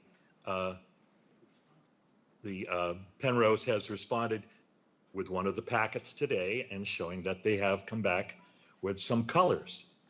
And so there's 3 colors: white, cream, and light gray. And white and cream to me is white. And the light gray to me is, I don't know any, yes, there's still, it's all sideboard, it's all clapboard. Growing up in Chatham, I always thought that the most defining and predominant feature of architecture in Chatham was white cedar shingled, which turns to silver siding. And the further I would get away from Chatham, it seemed that, that was particular, that would go away. And so what I'm trying to say is that according to the Union Studio architect, the predominant, he said the word predominant last month, style in Chatham is Greek Revival, white clapboard. And I'm sorry, that is wrong. And I don't think somebody from out of state should be telling us what our style is architecturally. I think it should be 50% white cedar shingle or synthetic. One of the abutters is a siding contractor, and he can say, yes, you can And put just in so you know, you synthetic. have 15 seconds left, I'm sorry to say. Okay, yeah, and so anyway, we can make this look like Chatham, and I would say that 50% of the coverage should be just that way. Thank you very much. Thank you. Anybody else online or in the room that wishes to partake in public comment for up to 3 minutes, please make it known to me. I don't see anybody. And so now it came to my attention that somebody from Ty and Bond is online now, so we might as well hear from them for a moment before we hear a rebuttal from Penrose, and then we take a break. So you're on, Ty and Bond. Thank you. First, I apologize for the miscommunication on our part. My name is Jean Christie. I'm a principal engineer with Ty and Bond. We perform the civil peer review, which is really specific to the civil design, the site plans, and stormwater management design. Kind of as an update to what's happened, we issued our initial letter on August 5th. A couple days later, on August 8th, we did have a meeting with the applicant's engineer with Horsley Witten. We went through lots of comments at that time, talked about how to resolve them, what we're expecting, what do I need to see to say that the comment's been addressed. And we agreed at that meeting that that Horsley Witten or the applicant would provide a response that said this is how we're going to approach things. A number of comments have been addressed. There are a handful that we think will be addressed, but we can't fully say that they are until we receive revised site plans, revised stormwater package. So I think we're on our way. If there is anything specific that the board wanted to talk about, I'm happy to dive into more, but I'll leave that up to you. All right, so we're going to leave that for now. Would you be willing to stick around for when we do get questions and comments from the board, just in Absolutely. case? That would be No problem. great. Thank you so much. And now, Penrose, would you like to rebut anything that you heard that you're not happy about from comments from the public or any of the notes that I read? We're all ears. I'm going to turn over to Rio, but I'd just like to preface it to say is we're not objecting to anything. We just wanted to respond before we take a break. That's what I meant, yeah. Comments, Okay. Sure. Thanks, Andrew. Rio Sacchetti, representative from Penrose, the applicant. I just have a couple things I want to say to respond to a couple of the questions. There was a fellow who mentioned he wanted more information on the front setbacks. So there's the front setback requirement under the zoning bylaws is 25 feet. We have 3 buildings. They're all at differing levels of setback. One is at 6.2 feet, one is at 9.6 feet, and the other at 12.4 feet. I do also want to mention that that's to the property line. There's a state highway there, and with a considerable size of land off the road, and the actual distance from those buildings to the street is approximately 20 feet or more to the actual street. The other question, I think there was a question about whether we were putting a retaining wall on the backside of the property facing Jesse's Landing. We actually do show a detail. It's in the landscape drawings though, not the civil drawings. I believe it's a 2-foot retaining wall. And the reason that retaining wall is there is the current condition. I think the board saw on the earlier presentation, some of the pictures, that the Jesse's Landing was filled and it's up high, and the current condition is unstable, and there's some drainage encroaching, so that necessitates the need for that retaining wall. And that's one of the things Charlie wanted to mention.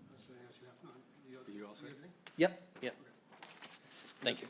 One final comment from Sure, Charlie Adams. absolutely, yes. Charlie Adams from Penrose. The one, we heard a lot of things, I think, today that we've sort of heard before. The one, I think, thing that came up was some comments about our management. I don't have those specific facts. I'd be happy to investigate and get the information from the woman that was talking about it. I will say this, Penrose has been around for 50 years. We have 27,000 units. We currently manage 13,000 units. So there are going to be things that are going to happen in our management company. We don't manage we don't do any assisted living facilities. We do a lot of senior properties. We often run into issues where there are seniors living in our properties that start to have ADLs, deficits of those.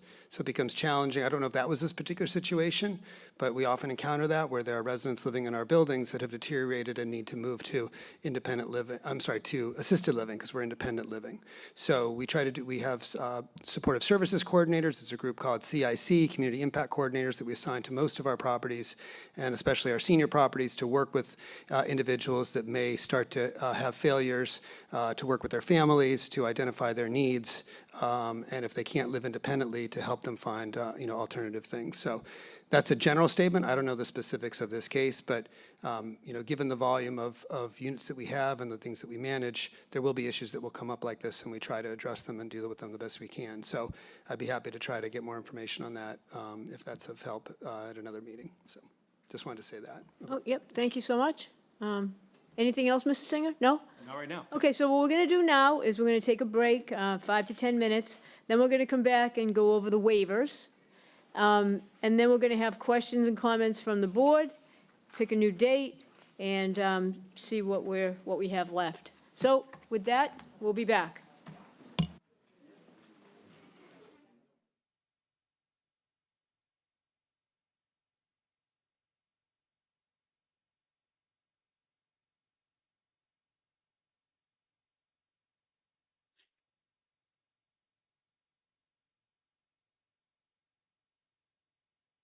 All right, Elaine.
Okay, we are back.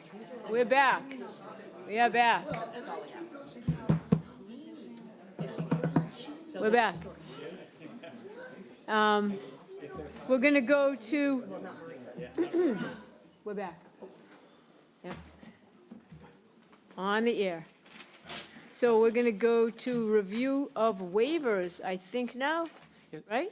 Yes, could I make one, one comment that forgot to mention before we went to the break, before we jump into waivers?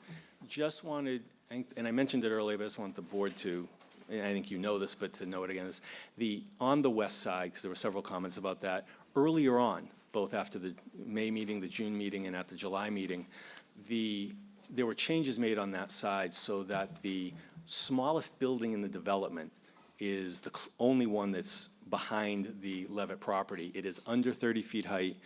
We pulled it back so it's more than 22 feet at its closest from that property line.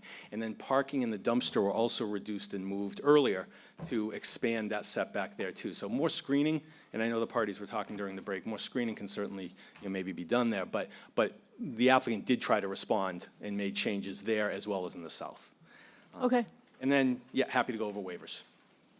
All right, so the waivers that I have in front of me start with Chatham zoning bylaw. Number 1, I'm going to try to make this easy because some of it is perfunctory. The first one looks like it's all set, waiver for a 40B, which, It's the density waiver. yeah. And then the second one, I think, for height, we've already beat that to a pulp. So I think we're good with that, yeah?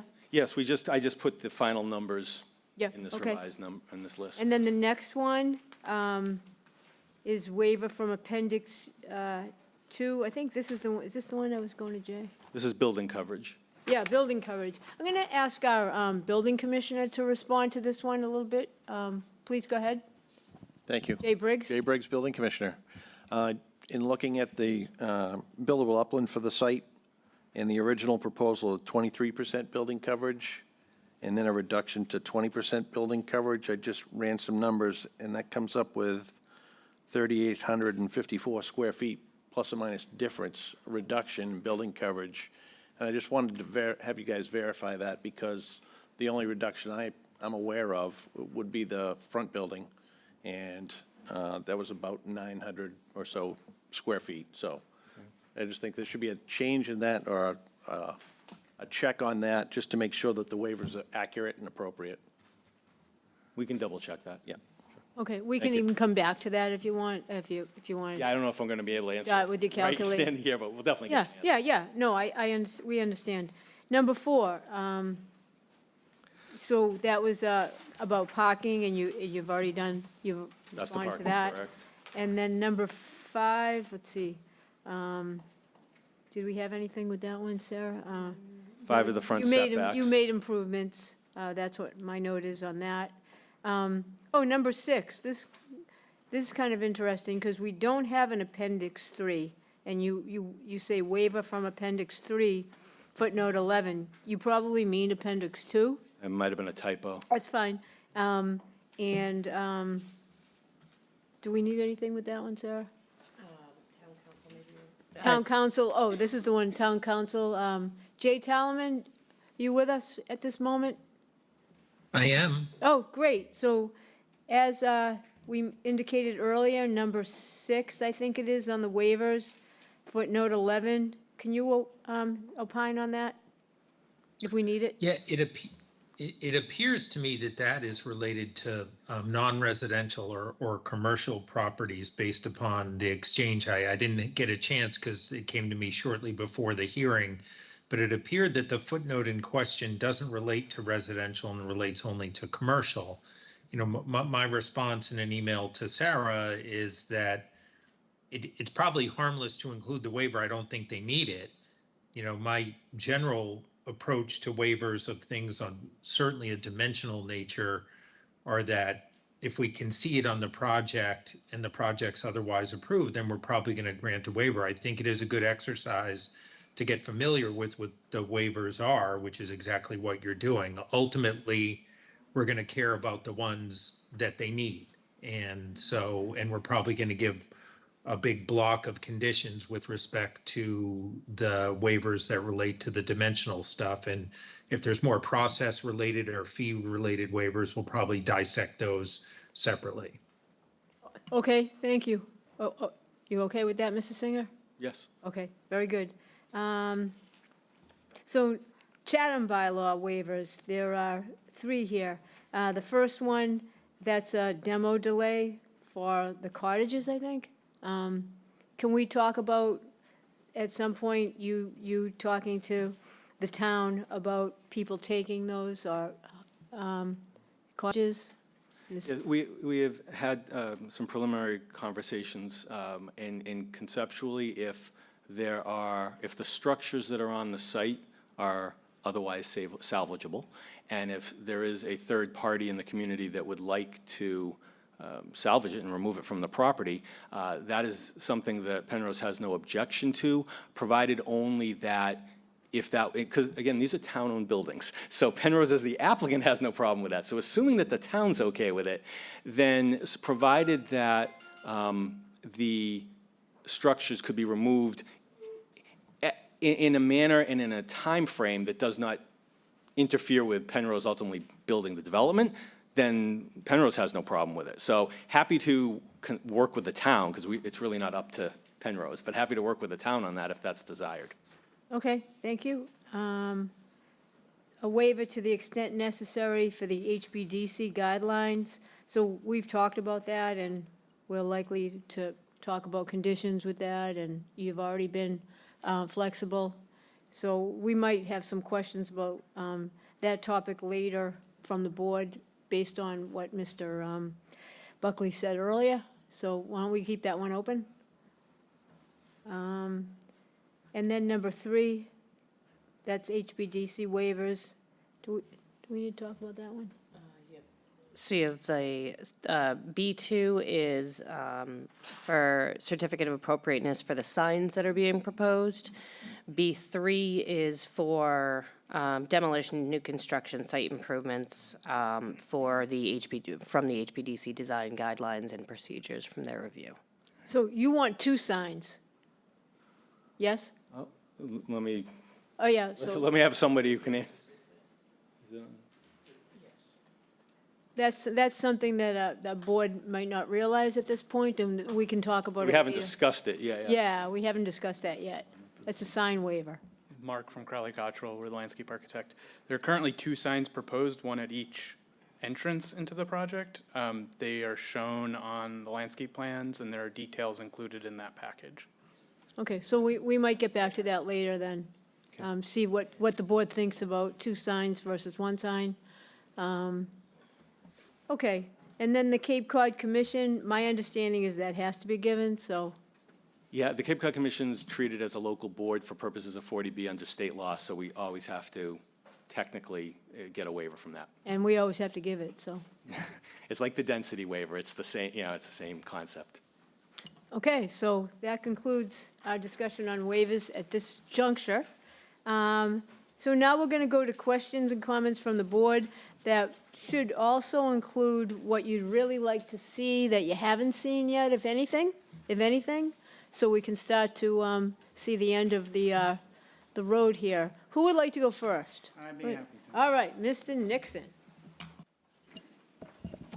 2 things. Number 1, the crosswork that we've all been talking about ever since and so forth. Since we live in the Commonwealth of Massachusetts, we know that influence when it comes to getting anything that the Commonwealth will do for you or whatnot is important. And I'm not saying that's right or wrong, that's just the way it is. And so in our case, you happen to have, actually he's in the audience, the ward boss, let's say, of the Democratic Party in the town of Chatham is here, and he has 3 jobs that I know about. Number 1 is to make sure people get out and vote for the Democratic candidates. Number 2, raise some money for them. And number 3, make sure that favors are done for his constituents. So I'm surprised I haven't heard about the inclusion of our state senator and our state legislator to the great and general court. Shouldn't they be involved in this in helping to convince the DOT that this is something that is necessary? End of statement. I just bring that up. Number two, we keep hearing the word density, density, density, density, density, density. So I haven't seen any particular movement on that subject. So my question to you, and maybe you don't want to answer it, but maybe somebody else would, where did the number 48 come from? Why isn't it 96? Or why isn't it 24? The only time I've heard it even mentioned was from Ms. Fenwick, brought up the subject of perhaps it could be 42, and that was kind of dismissed. I don't think, did you ever get a straight answer on that, Ms. Fenwick? There wasn't a response in the follow-up to that particular comment. Okay, so I guess I'd like to know, where did the number 48 come from? And, well, that's what I'd like to know.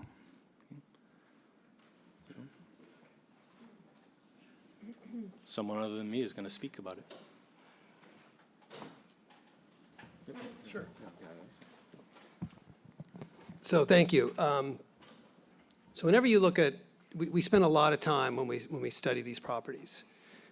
We read what's in the RFP, we read what the requirements are, we read what the preferences are, and then we craft our site plan around those parameters that we think best meets what is being expected from the town side.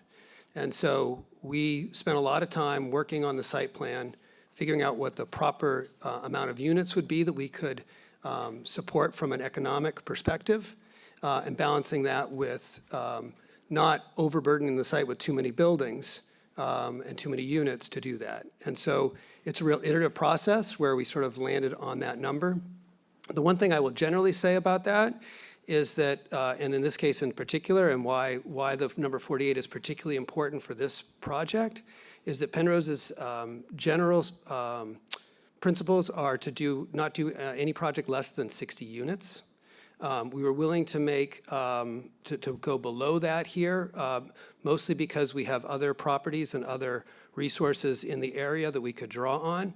But the reason why we have that standard of 60 units is we really want to put a full-time property manager and a full-time maintenance person on these sites.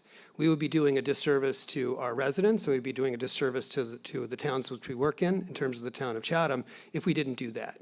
We want to stand behind our properties. We want to have a presence there. We want to make sure they're well managed. And we can't do that at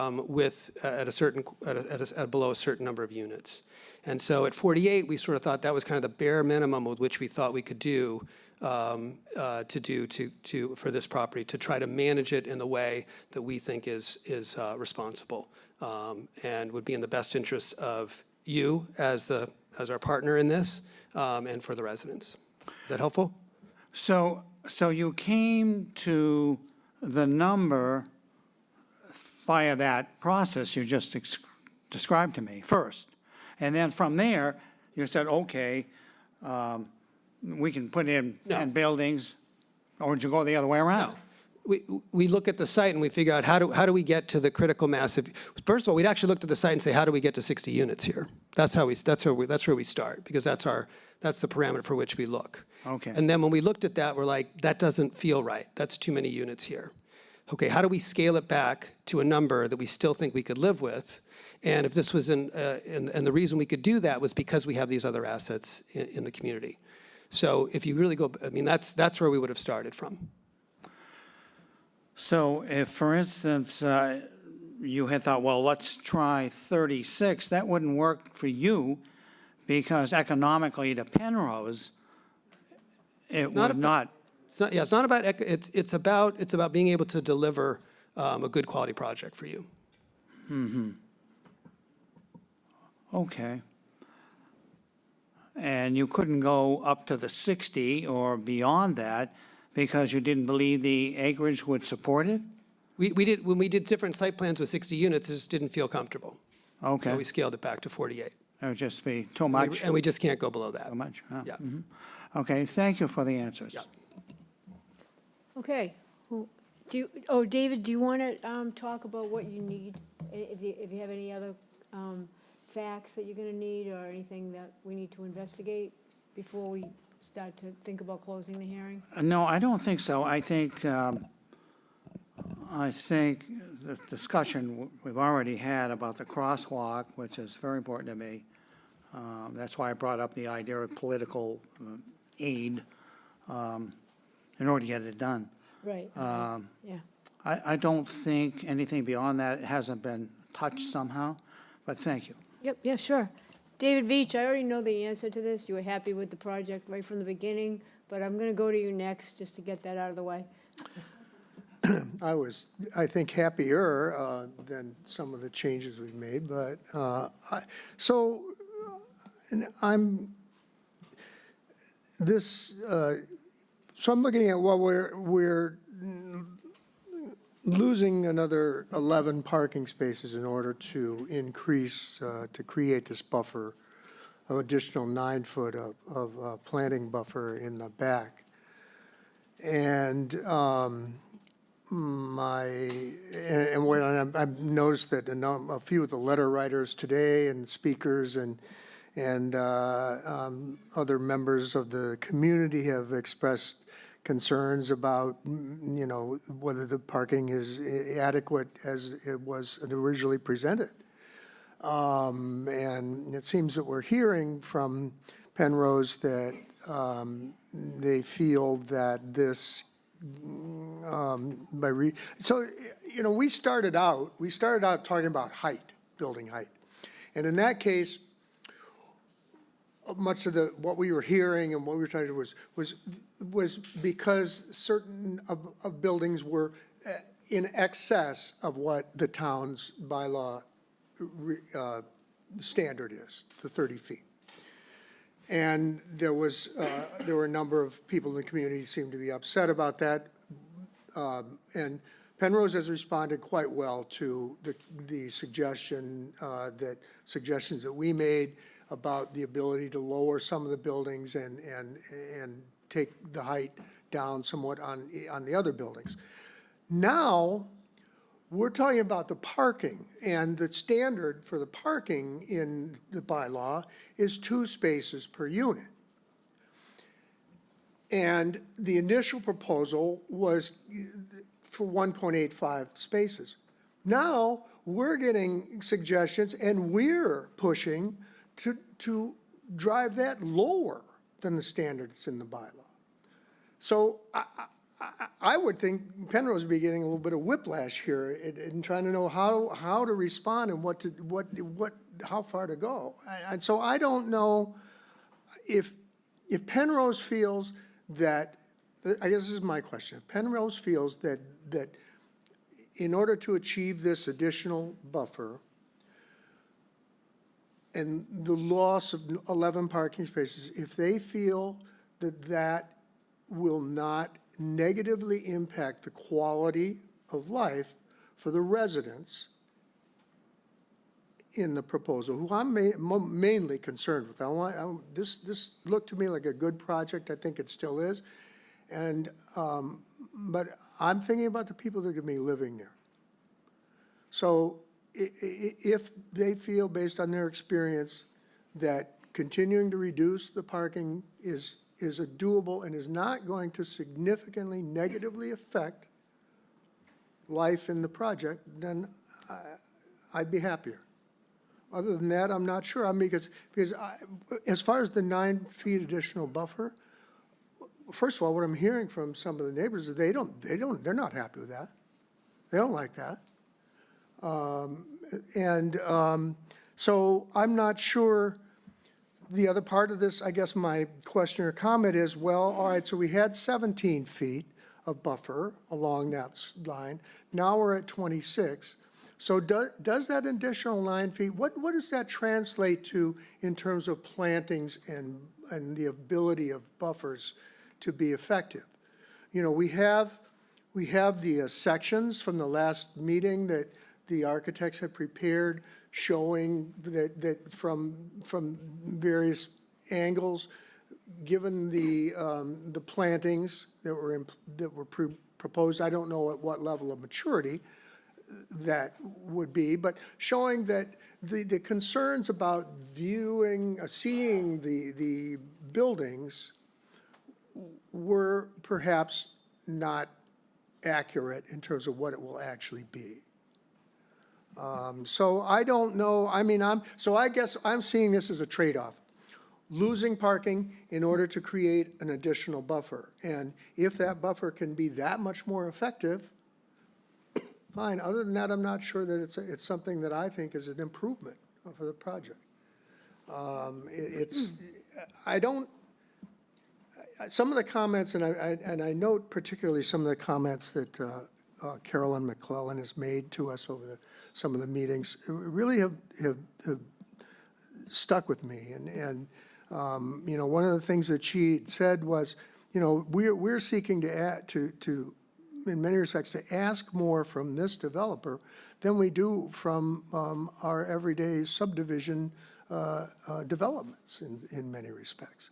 And I'm not sure how, you know, how fair that is. I don't think that, you know, and I think that we've reduced the other main concern that we hear a lot from the community is about the community center. And I'm not sure why. I have a problem with I'm not sure where that's coming from. I mean, I understand there's an argument that, oh, we should be integrating these people into our other community center.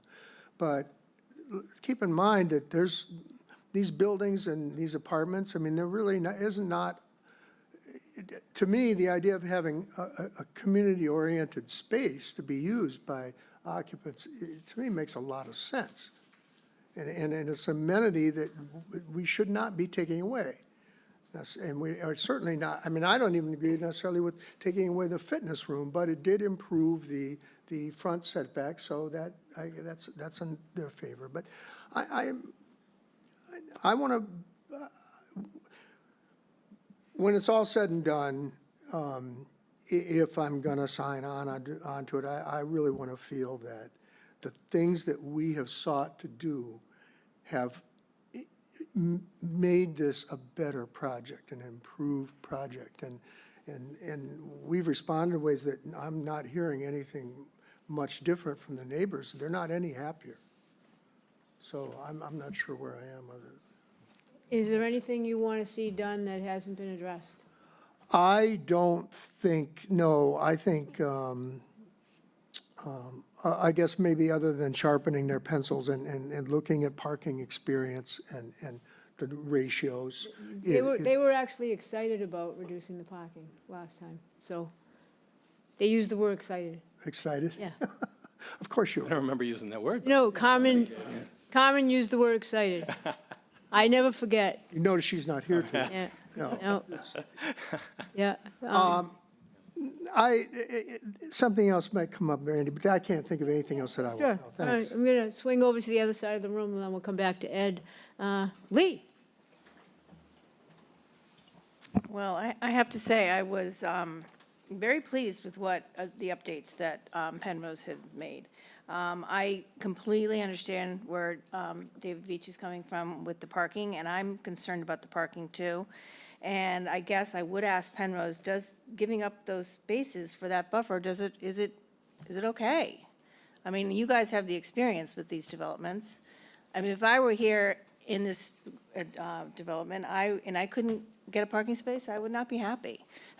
But, you know, if you say that it will work with that specific amount, then I believe you. I also will say that I am totally fine with the height, the way it is. I appreciate the, you know, accommodations you've made with lowering some of the building heights. And I also really like the new color palette. I think it looks very nice. I like the fact that the roofs are different colors and the buildings are different colors, and I love the doors being different colors. I think it makes it look less like a development and more like a neighborhood. And I initially liked the increasing the rear setbacks. I like the additional plantings. I'm a little surprised by the fill that went in at the Jesse's Landing project. That's high. But that's not really, a concern of yours or mine right now. But, so I guess, those are my thoughts. I'm pleased with the way it has gone so far. And is there anything that you're looking for at this Well, juncture? I have to say that I am partial to the cedar shingle look. I love that look in town. I don't think you need to make all of the buildings cedar shingles, but, and they have to be the real ones, because I'm particular about that. But maybe, there is a look where the front of the house is clapboard and the sides are cedar. I don't know. I'm just throwing it out there, but it's not a deal breaker. Not a deal breaker. All right. Ginny? So, Mr. Singer, could we go back to the very first thing you said after the break, which was the setbacks on the side? Because at the beginning of the hearing, I wrote down there was no change, and I think what you've corrected is that there actually was a change to the western side, correct? No change, I said, since July 9th. The Okay. changes were made prior to July 9th. Can you just repeat those numbers? Yeah, I can't tell you what the original ones were without looking Okay, at the plan, but. that's, where are they the now? The current side setback on Building A, which is that small building Yep. closest to that question, at its closest point is it's approximately 22.7 feet. 22, okay, that's what I had. And the dumpster as well, if you drop south of that on your plan, Yep. that's also at its closest point, 22.7 feet. Yep. Those had been closer before, and that's when two other parking spaces had been lost Yeah. earlier when that was pulled in. But so those were the changes, but they weren't made since July 9th. They were made earlier. But they started at 19-ish, and they have improved.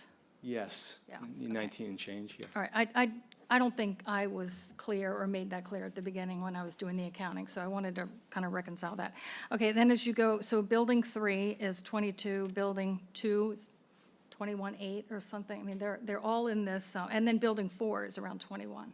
They're all, I believe you feel, I'm not looking at the plan, but I believe what you're okay. saying. I just wanted to clarify those, that I had those setbacks right and that I verbalized that.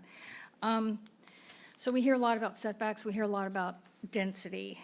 I did bring up the idea last time about shrinking the back from 4 to 3, going to 42, primarily to relieve some of the pressure on the side setbacks, both of them, the motel as well as the western side.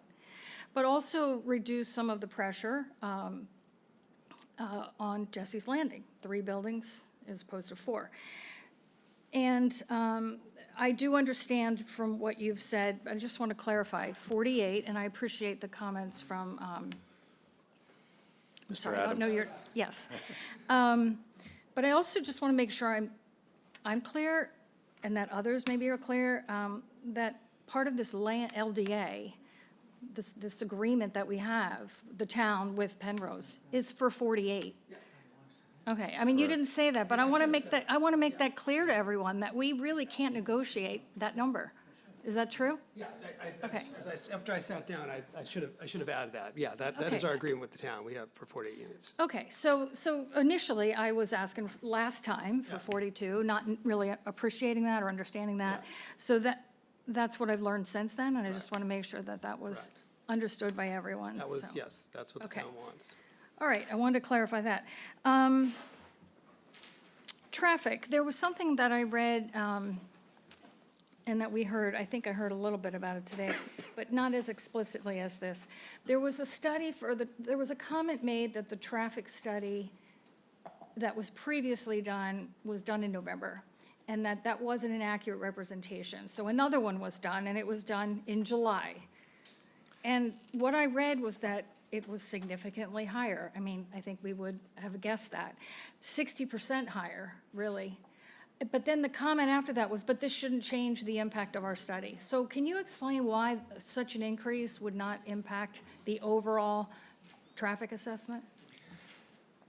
So let me step back a second. The traffic study was originally done in November, like you said, but the Cape Cod Commission standards are they require the traffic engineer to do a seasonal adjustment for what is anticipated in the summer. Okay. And I think that was 1.42 in this particular case. And that was done, so the original traffic study had those numbers. So it wasn't November numbers, it was November numbers seasonally adjusted. Okay. And the Cape Cod Commission reviewed that, and so did the traffic engineer. There were questions about the numbers, so new numbers were counted in July, just last month, and they did come in higher. Now, so that's all true.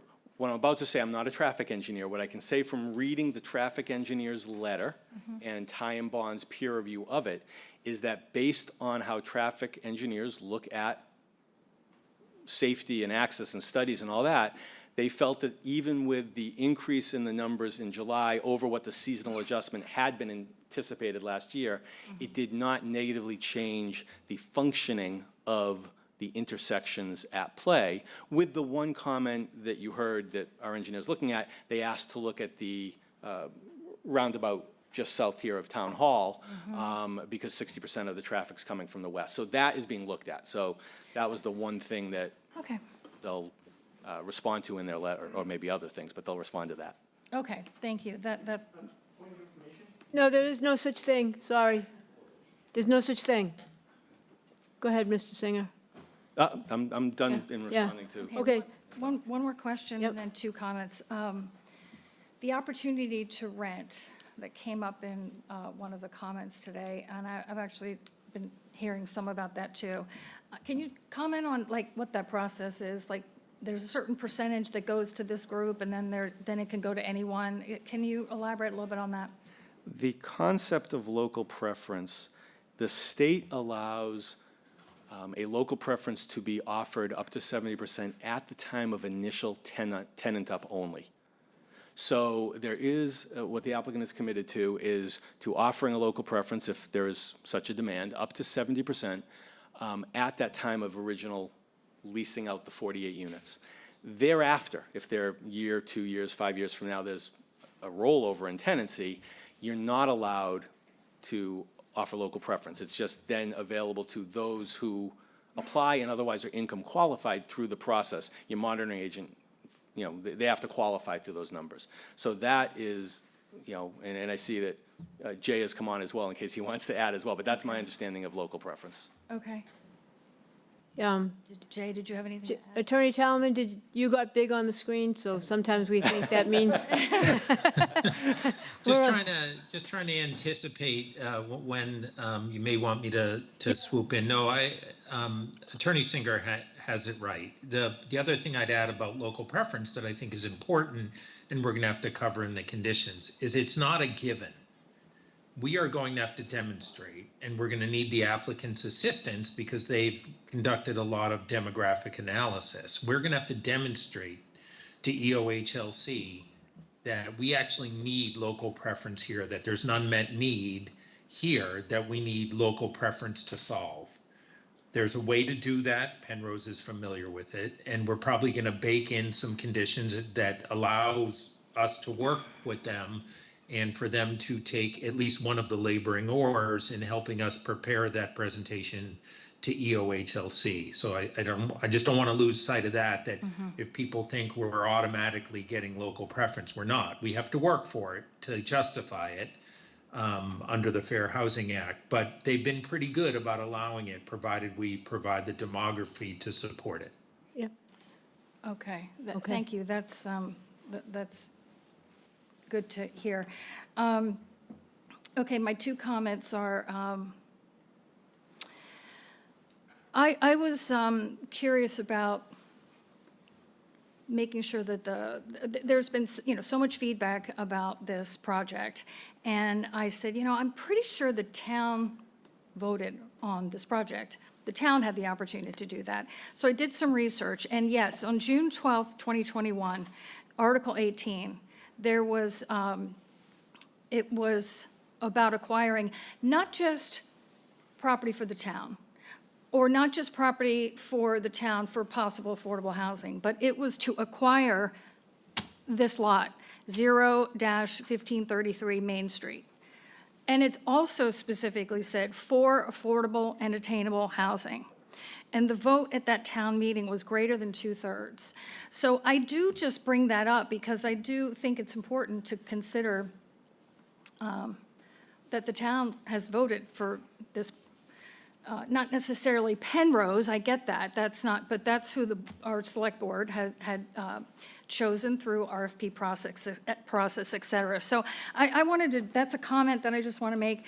And then my other comment is from Randy's, what else do I want to see more? I want to see more on the trees. I would like, I see you've done a great buffer in the back. I frankly was commenting more last time about the streetscape and keeping mature trees within, I agree with Mrs. Briggs, we want to have a little more specificity about diameter of the trees, the new ones, as well as just really maximizing what we can keep, because I do agree with, I think it's Mrs. McLennan is her name, when she's come in a couple times and said, you know, it's not lost on us that Jesse's Landing was clear-cut, and now they want all these trees. And I appreciate the abutters' concerns 100%. I'm not being dismissive of that. But we have an opportunity with this project to not clear-cut or be very, very thoughtful in what we clear, so that we can mitigate some of this, the abutters' concerns and improve the streetscape. That's my other comment. Thank you. Okay, and I'm going to ask Attorney Talaman to comment on the LDA in a moment, but I do want to just say that when I said there's no such thing as point of order, there's no such thing in point of order unless it's found or assumed that there's a mistake in the procedure that we're partaking in here, and there is no mistake in that. There could be people disagreeing with facts that are said, but that would not be the topic of a point of order as my understanding. We're not bound by Robert's rules in the town of Chatham, but that's my take on point of order, that it has to be something that we're doing radically wrong here, and I'm quite confident that we're not. So, Attorney Talaman, as Virginia Fenwick referred to, 48 units are noted in the LDA, the Land Disposition Agreement. Is that accurate? And if so, what does that mean to the town and to us? Well, I think that I would view that more as a cap of what's in the LDA. If the zoning board came in under 48 units, I don't think that upsets the apple cart. After all, there's nothing in the LDA that constrains the zoning board to do what it would normally do under 40B, whether that would be increase the number of units, which is rare, or decrease the number of units. So a decrease in the number of units wouldn't necessarily impact adversely the LDA. It may have the result of impacting the viability of the project in terms of what Penrose can afford to do, but I don't think it violates. In fact, nothing the zoning board does violates the LDA itself. Whether or not it affects the deal and the contract between the select board and Penrose is another question, but I'm not overly concerned about how you handle it as a zoning board of appeals. You should handle it the way you need to, but I view the 48 more as a cap under what the select board agreed to. Okay, thank you for clarifying that. And so, Paul, tell us your thoughts and comments. Okay, I do have a couple of comments, and I do appreciate that Penrose has responded to a number of the comments that I made the last time around. One of those comments that I made was based on their experience, what they expected to have in terms of number of people that are going to be here. We're talking about units and bedrooms. And they did come back with a maximum occupancy of about 172 residents with the idea that it would be more, I think from what I've heard today, in the area of perhaps 150. One question that I didn't quite get an answer to, and that is, how many children do you expect would be in that mix of people, based on your experience? I say that in part because we're talking about a crosswalk over 28, and we're talking about a fairly congested area, certainly an area with a lot of traffic. And I wanted to be clear that we're considering the question of children and safety. And in connection with that, perhaps it would be helpful if you could provide us with the number of children that are currently at the village at Nauset Green, since that has 124 residents, at least under your information that you provided to us. So the number of children there would be helpful. With respect to the question of the crosswalk, I noted that your memorandum said that the applicant has confirmed with Mass DOT will not formally review, consider, or respond to a curb cut or crosswalk application until after the local regulatory permits are granted. I understand that. I guess my question is there an informal process that might give us an idea of where that is headed? Because I see the crosswalk as being potentially a deal breaker if, in fact, it cannot be installed. We'll see whether that's in fact the case. I don't know. I'm simply trying to pull together some facts so that we know what we're dealing with.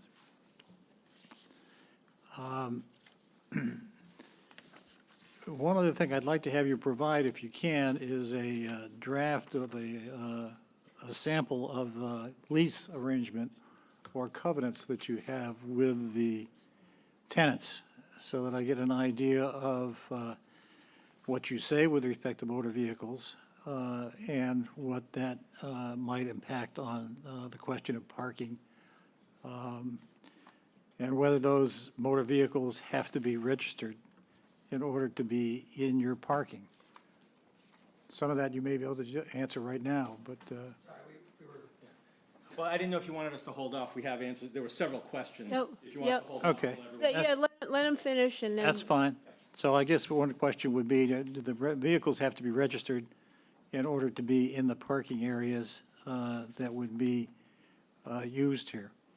I think you're making a good effort of doing adjustments to setbacks, and I appreciate that. And you're responding to the questions that we've been providing. I am anxious to take a look at the question of signage and the waivers that you're looking for there. I don't think I've actually seen the landscape planning and the signage that's going to be necessary there. So I wanted to be clearer on that. I think from what I can see, one of the overall questions that's being asked by some of the tenants here, some of the residents in Chatham, is, are we trying to fit 5 pounds into a 4-pound box? In a sense, in a way, that's density. But are we trying to make something work here which is just too big for the site that's involved? I realize that that may be within the parameters of what Penrose wants or can do. I don't know whether that means that it can't be done by someone else at a lower level without perhaps the restrictions that Penrose has as to its own guidelines. But I think that's perhaps part of the question of what we're dealing with, because there's a limit to how much we can adjust setbacks and get to where we want to get to. In that regard, one question I would have for perhaps Mr. Levitt, and that would be, you submitted an alternate plan, site plan, which involved different parking and different access.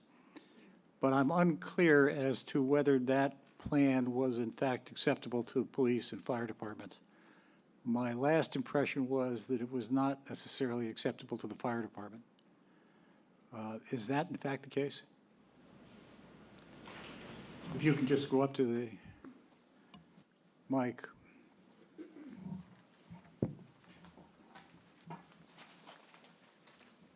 Thank you. Thank you, Paul.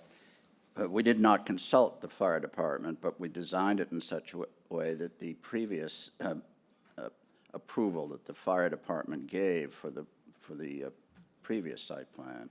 So the fire department has not seen this alternative site plan? No, it has not. We did not, but we designed it in such a way that would satisfy the requirements of the fire department.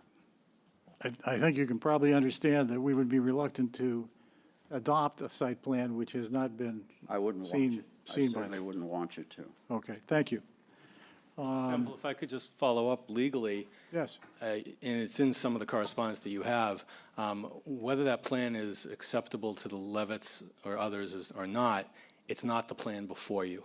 And what the Board of Appeals under the law has to review is the plan before you.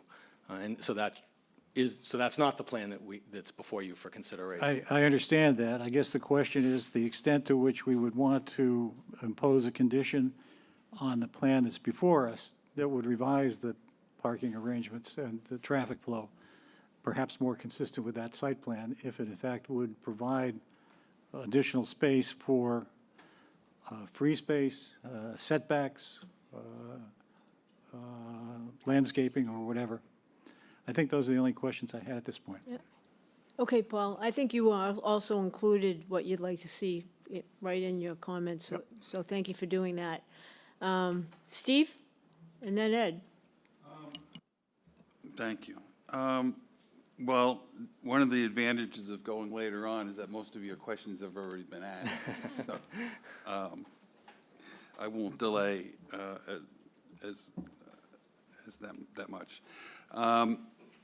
The things that I do like to see is the crosswalk. I think that's going to be an important issue. I tend to think that there's going to be a lot of children there, and even adults that want to get over to the bike path and to the airport and everything else that provides. So I think if whatever we need to do to make that happen, I think that's very important to me. One of the things that I was concerned about was the westerly, and it seems to come up quite a bit, setbacks, but you seem to have somewhat compensated for the setback by first installing the smallest building in this location and moving it further away from the property line. So I guess that's a good start, a good idea. I also wondered if, now this might be a stretch, but if you could switch buildings 4 and 7, I don't know what that would do. That would bring the other small building to that corner of the development also. So you'd have the two smaller buildings adjacent to each other. I would just note, just at that pause, as Mr. Veach noted before, and I've noted several times in the review, a 40B is a bunch of balancing, compromises, and trade-offs. So you might be able to do X, but then someone's not going to be happy with X, someone's not going to be Y. So I understand. The other concern, or one of the concerns that I had, was the parking. I think that is going to be a problem.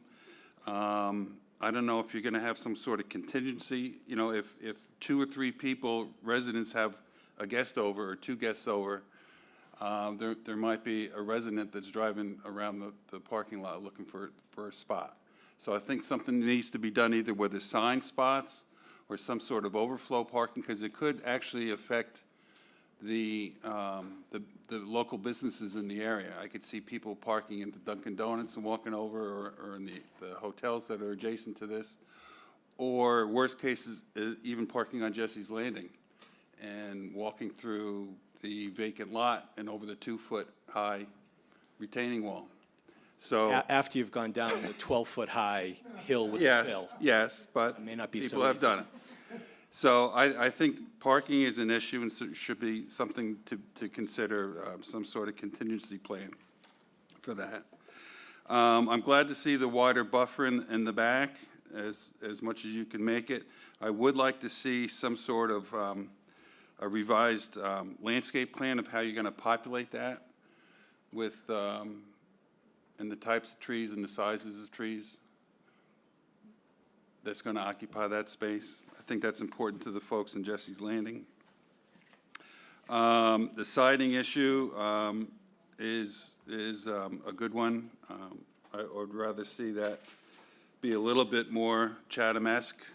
So whatever you can do in that regard would be important to me.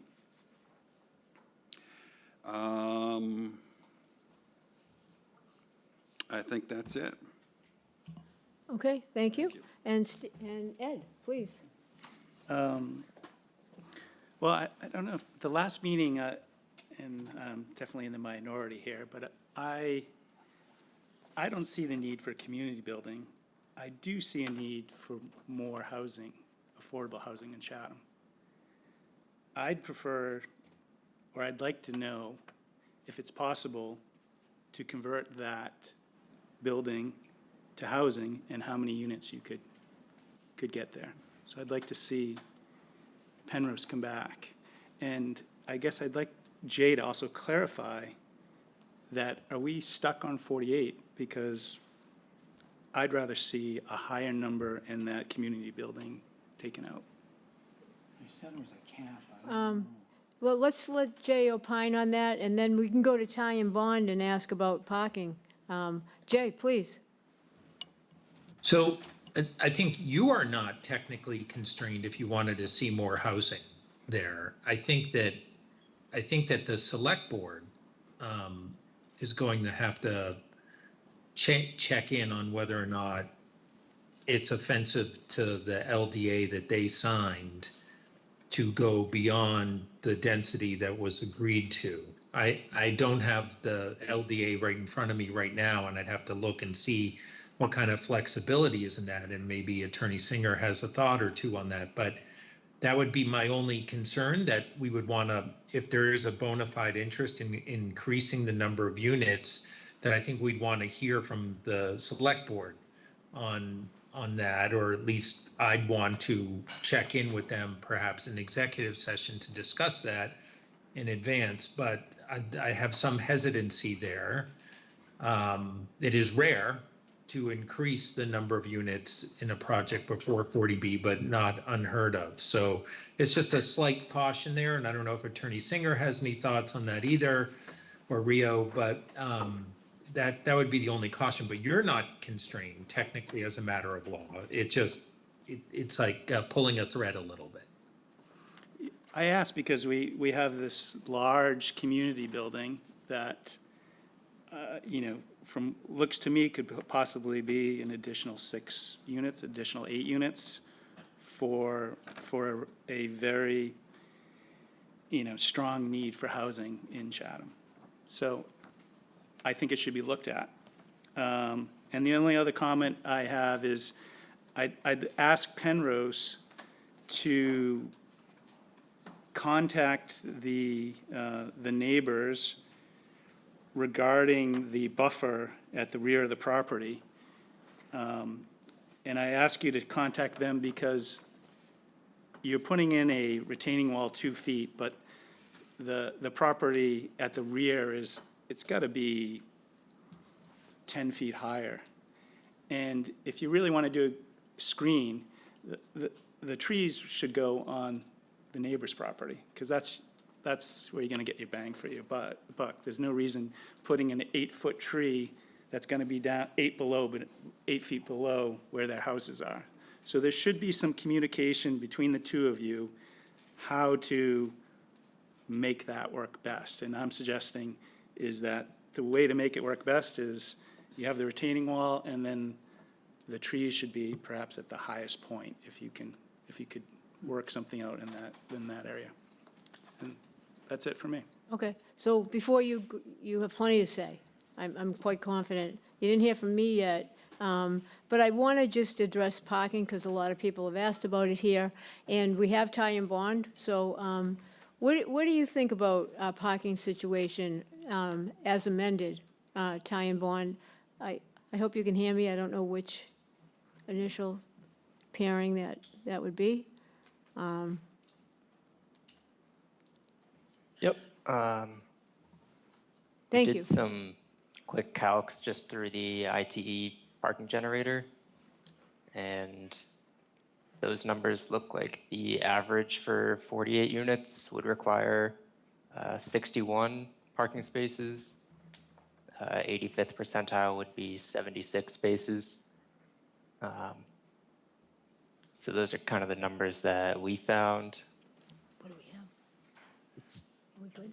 It'd probably be helpful to look at similar developments in the area. Penrose might have more information on that to see kind of what the demand is like Don't we have for 77? similar developments.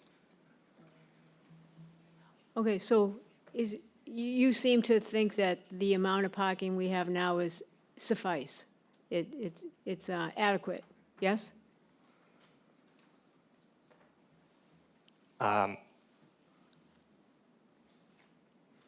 Based on the trip gen or parking generator numbers, it seems like 61 would be the average spaces that you would require. And we have more than that now. It's 72, We have 72, so, okay. 70-something. So I know you don't want to say yes, but I think we can use our imaginations, and if you say we need 66 and we have 70-something, then we're good. 73. We have 73. So I hope that helps the people on our committee? No? Not yet. You will. No, Ed's going to get a response from everything as soon as I shut up. And address what Ed Acton has said. Okay, well, as you said, we have several things to respond to, and it won't just be me responding, because I'm not the best person to respond to the various Are questions. you going to respond to everything now that we've all said at this point? Is that your plan? We can. Okay, Yes. so let me just say that I you have other would comments. like to see you do something on the Levitt side, because we didn't, I had asked for that, and I know you heard me, because you did, what I still stand by, a great job for the back. You did. And we didn't get anything on that side, and, I'd like to see that. I'd like to see a larger setback. I know you don't even need to do anything. I understand that. It's more than 15 feet. But I do think our bylaw was formed for single-family housing and not for multifamily housing, and 15 envisioned single-family housing at the time the town voted for that. So, again, I'd like to see that, and I agree with everybody else's requests, so I don't have anything further. Okay, so now you have the floor. Okay, so let me start out with the last one that you just said.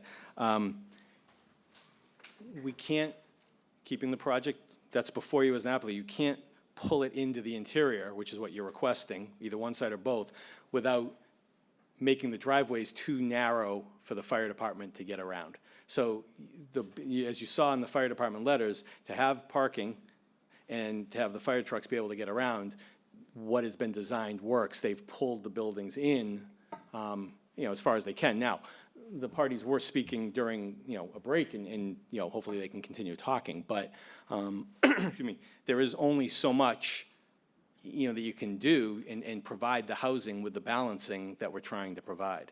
To that, do you want to respond to certain comments? You want me to keep going and then turn over to you? Sure. Rio at Penrose again. One thing we can look at is introducing more plantings as a buffer in that area, because we're not able to push the building in closer without jeopardizing the access for the fire department. And I just want to also reiterate that that building next to the Levitt property is already past the setback. It's not right at the 15-foot setback. I think it's 22 feet, approximately, back. I also just want to say a couple things about the parking, and this was David, Randy, and Lee, and I think you all had the similar comments about the parking. I feel, we feel that the 1.5 parking spaces works. I mean, we actually originally came in the RFP at 1.3. We think this alternative plan with the increased setback and the reduced parking, which is an option for you to choose on if you so like, is a win-win. You mentioned earlier that Carmen was excited about the parking. It's because typically, she said that because typically we tend to be forced into overbuilding parking in a lot of our properties. I don't know if Miss Elaine Gibbs is on. She doesn't like talking about Village of Nauset Green, but we'll bring it up. I think at Village of Nauset Green, similar property, we have 65 units, 101 parking spaces, which is a 1.55 spaces to unit ratio, almost exactly as what we're ended up with now. As of 2 weeks ago, they had 64 units leased with 75 resident vehicles. So about 1.15 cars per unit. So 25% of the spaces there were unused. So we think this project should there should be more than enough parking at this ratio to accommodate the people who live here. Oh, there was one other comment, I'm sorry. I think, Paul, you had mentioned the occupancy, and I think maybe you just misspoke. The maximum occupancy is 2 persons per bedroom. Now, there are some, it is an asterisk on that, there are some situations because of fair housing laws that you may have to accommodate a larger size. But those situations are rare, and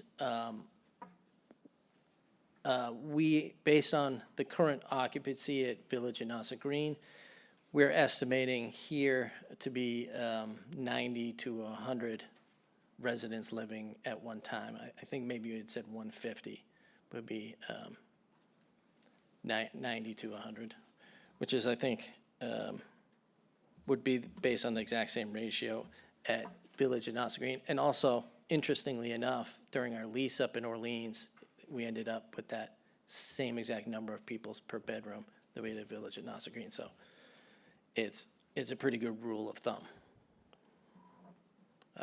That's all. So I had a few other comment or responses. As far as Ed, your question, Penrose does not want to do more units on this property, and they believe that a management building which provides office space, maintenance space, space for the residents, enhances the quality of life for the residents. They originally wanted the fitness room, but they were, willing to give that up. But having a place where residents who are living on this property can gather and there's an office, and it is important. And so, and as Mr. Adams noted at the beginning, more units on this site they feel doesn't work, given the site as it is. And they feel comfortable, and they feel that the 48 is what they need and can best do on this site. And the management building is very important to them. So, coming back with more units is just, it would impact parking, it would impact septic, it would impact a lot of things, but it's not something they want to do. And just in response, to your question. There were, the parking we've addressed. My understanding, and we can check again, this is to, I think, Paul, it was your question. We can check again, but my understanding is MassDOT doesn't really apply, won't really look informally at anything. They basically, I think, told Mr. Dirk, who's the traffic engineer, when you get your approval, come talk to us. Now, that being said, and getting back to a comment that Mr. Nixon made, when an application is ultimately submitted by Penrose to the state for this curb cut, having town support as well would be, I think, very helpful, in addition to maybe other support that may or may not be out there. But having the town participate through support, I think, would also send a message or be receptive, at that level. We heard, and we can look at some revisions to the landscape plan to show in more detail the streetscape, which you had asked for, and possibly in the back, a little bit more, and then we talked about the west side. So that is something that can be looked at. As far as, someone again mentioned assigned parking. It is and I've said this before, so it's not that new, but in response to somebody had a comment on it. In Penrose's experience, assigned parking actually leads to less efficiency and more challenges, and needing to go back out onto the main road and come back in. So they really don't want to do assigned parking. They do require everyone who's there to register. I don't know, Paul, I think this was your question. I don't know what 40Bs allows vis-a-vis requirements of submitting of leases with covenants, since that's a legal contract. That might be a J question as well, and but that's just something I wanted to put out there. And there was another question about signage. I'm not sure you guys have even designed signs, but oh, they're in the package. Yeah. Okay, so they're apparently in there, so we can try to. I've been trying to look for them. Can you tell me what plan page they're on? Because I'm not seeing Do you know it. what plan sheet they're on? It'd be in the landscape L600 maybe? L6. Yeah. So either way, you either have them or we'll get them to you. Because that would be something that maybe we could just decide on today. Who cares if there's more than one sign? Somebody might, maybe nobody does. I don't know yet. So we might be able to decide if you need a waiver on that. No, if we have any objection to that. I think that the reason for the waiver is not even so much because of the numbers. What it is because this is in the historic district. If you are now, with these questions we're talking about, you're putting your historic hat on. So if this wasn't, so you need to, in approving the buildings. Both hats, Both hats, well, several hats, but with the historic hat part, you're approving the signs as a certificate of appropriateness, and you're approving the building. So it's not so much that you're approving necessarily the size or number of signs, but it's what they look like, just like you're looking at the buildings. Let's just let Sarah. Actually, Andrew, you would need both approvals or both waivers.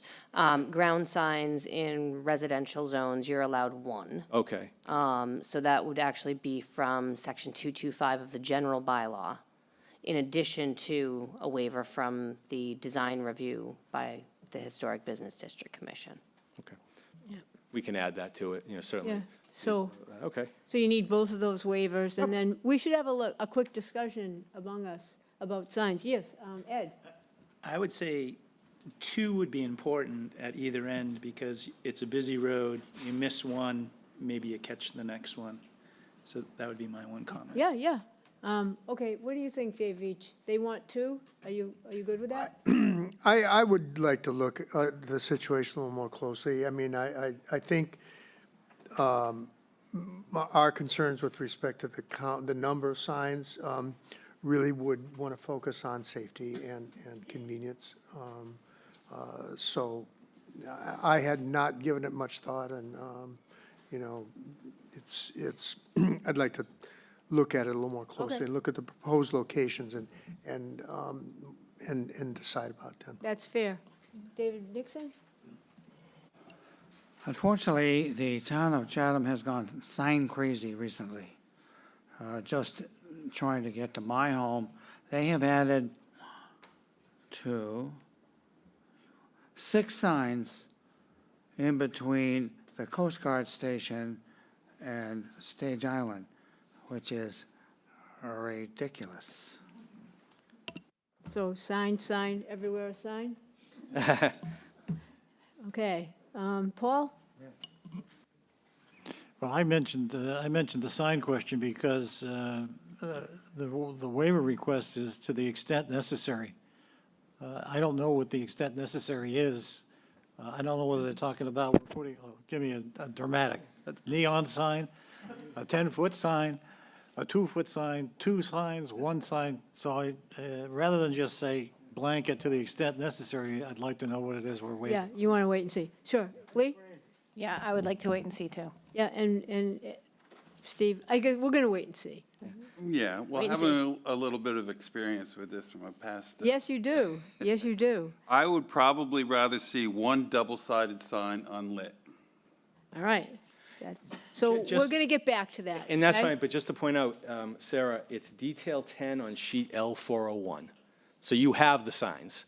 We Yeah, can they're- talk about them, not They now. are in the, Landscape package. right, which was not part of the PDF filing that I received. Okay. Yeah. Don't argue with Sarah. Well, no, I remember I had to deliver something by flash key because the files were too big. So we'll follow up with you, but Yeah. they've been designed and we can discuss them. That's Yeah. not a problem. We need something to look forward to. So. Yeah. Do you have anything else? I just want to add some color to some stuff. Yeah, please. Yeah, I think, I might have missed something, but I think I hit most everything. No, yeah. All right, please, sir. Just add a little bit of color. So just to go, so first, Ed, like, just to follow up on what Andrew said. Love to do more units here. It gets closer to our 60, but I think at this point, I think, sticking with the 48 probably makes the most sense given where we are and how we want to, move this project forward and where people are at. But I really appreciate you, looking at that and asking us to take a look at it. So thank you for that. I think there was a question about kids. Yes. Yeah. So we can get back to you. I actually am not sure we're allowed to, under 40, be allowed to talk about kids though, but we have to check on that. So I feel like there's something there. Do you know?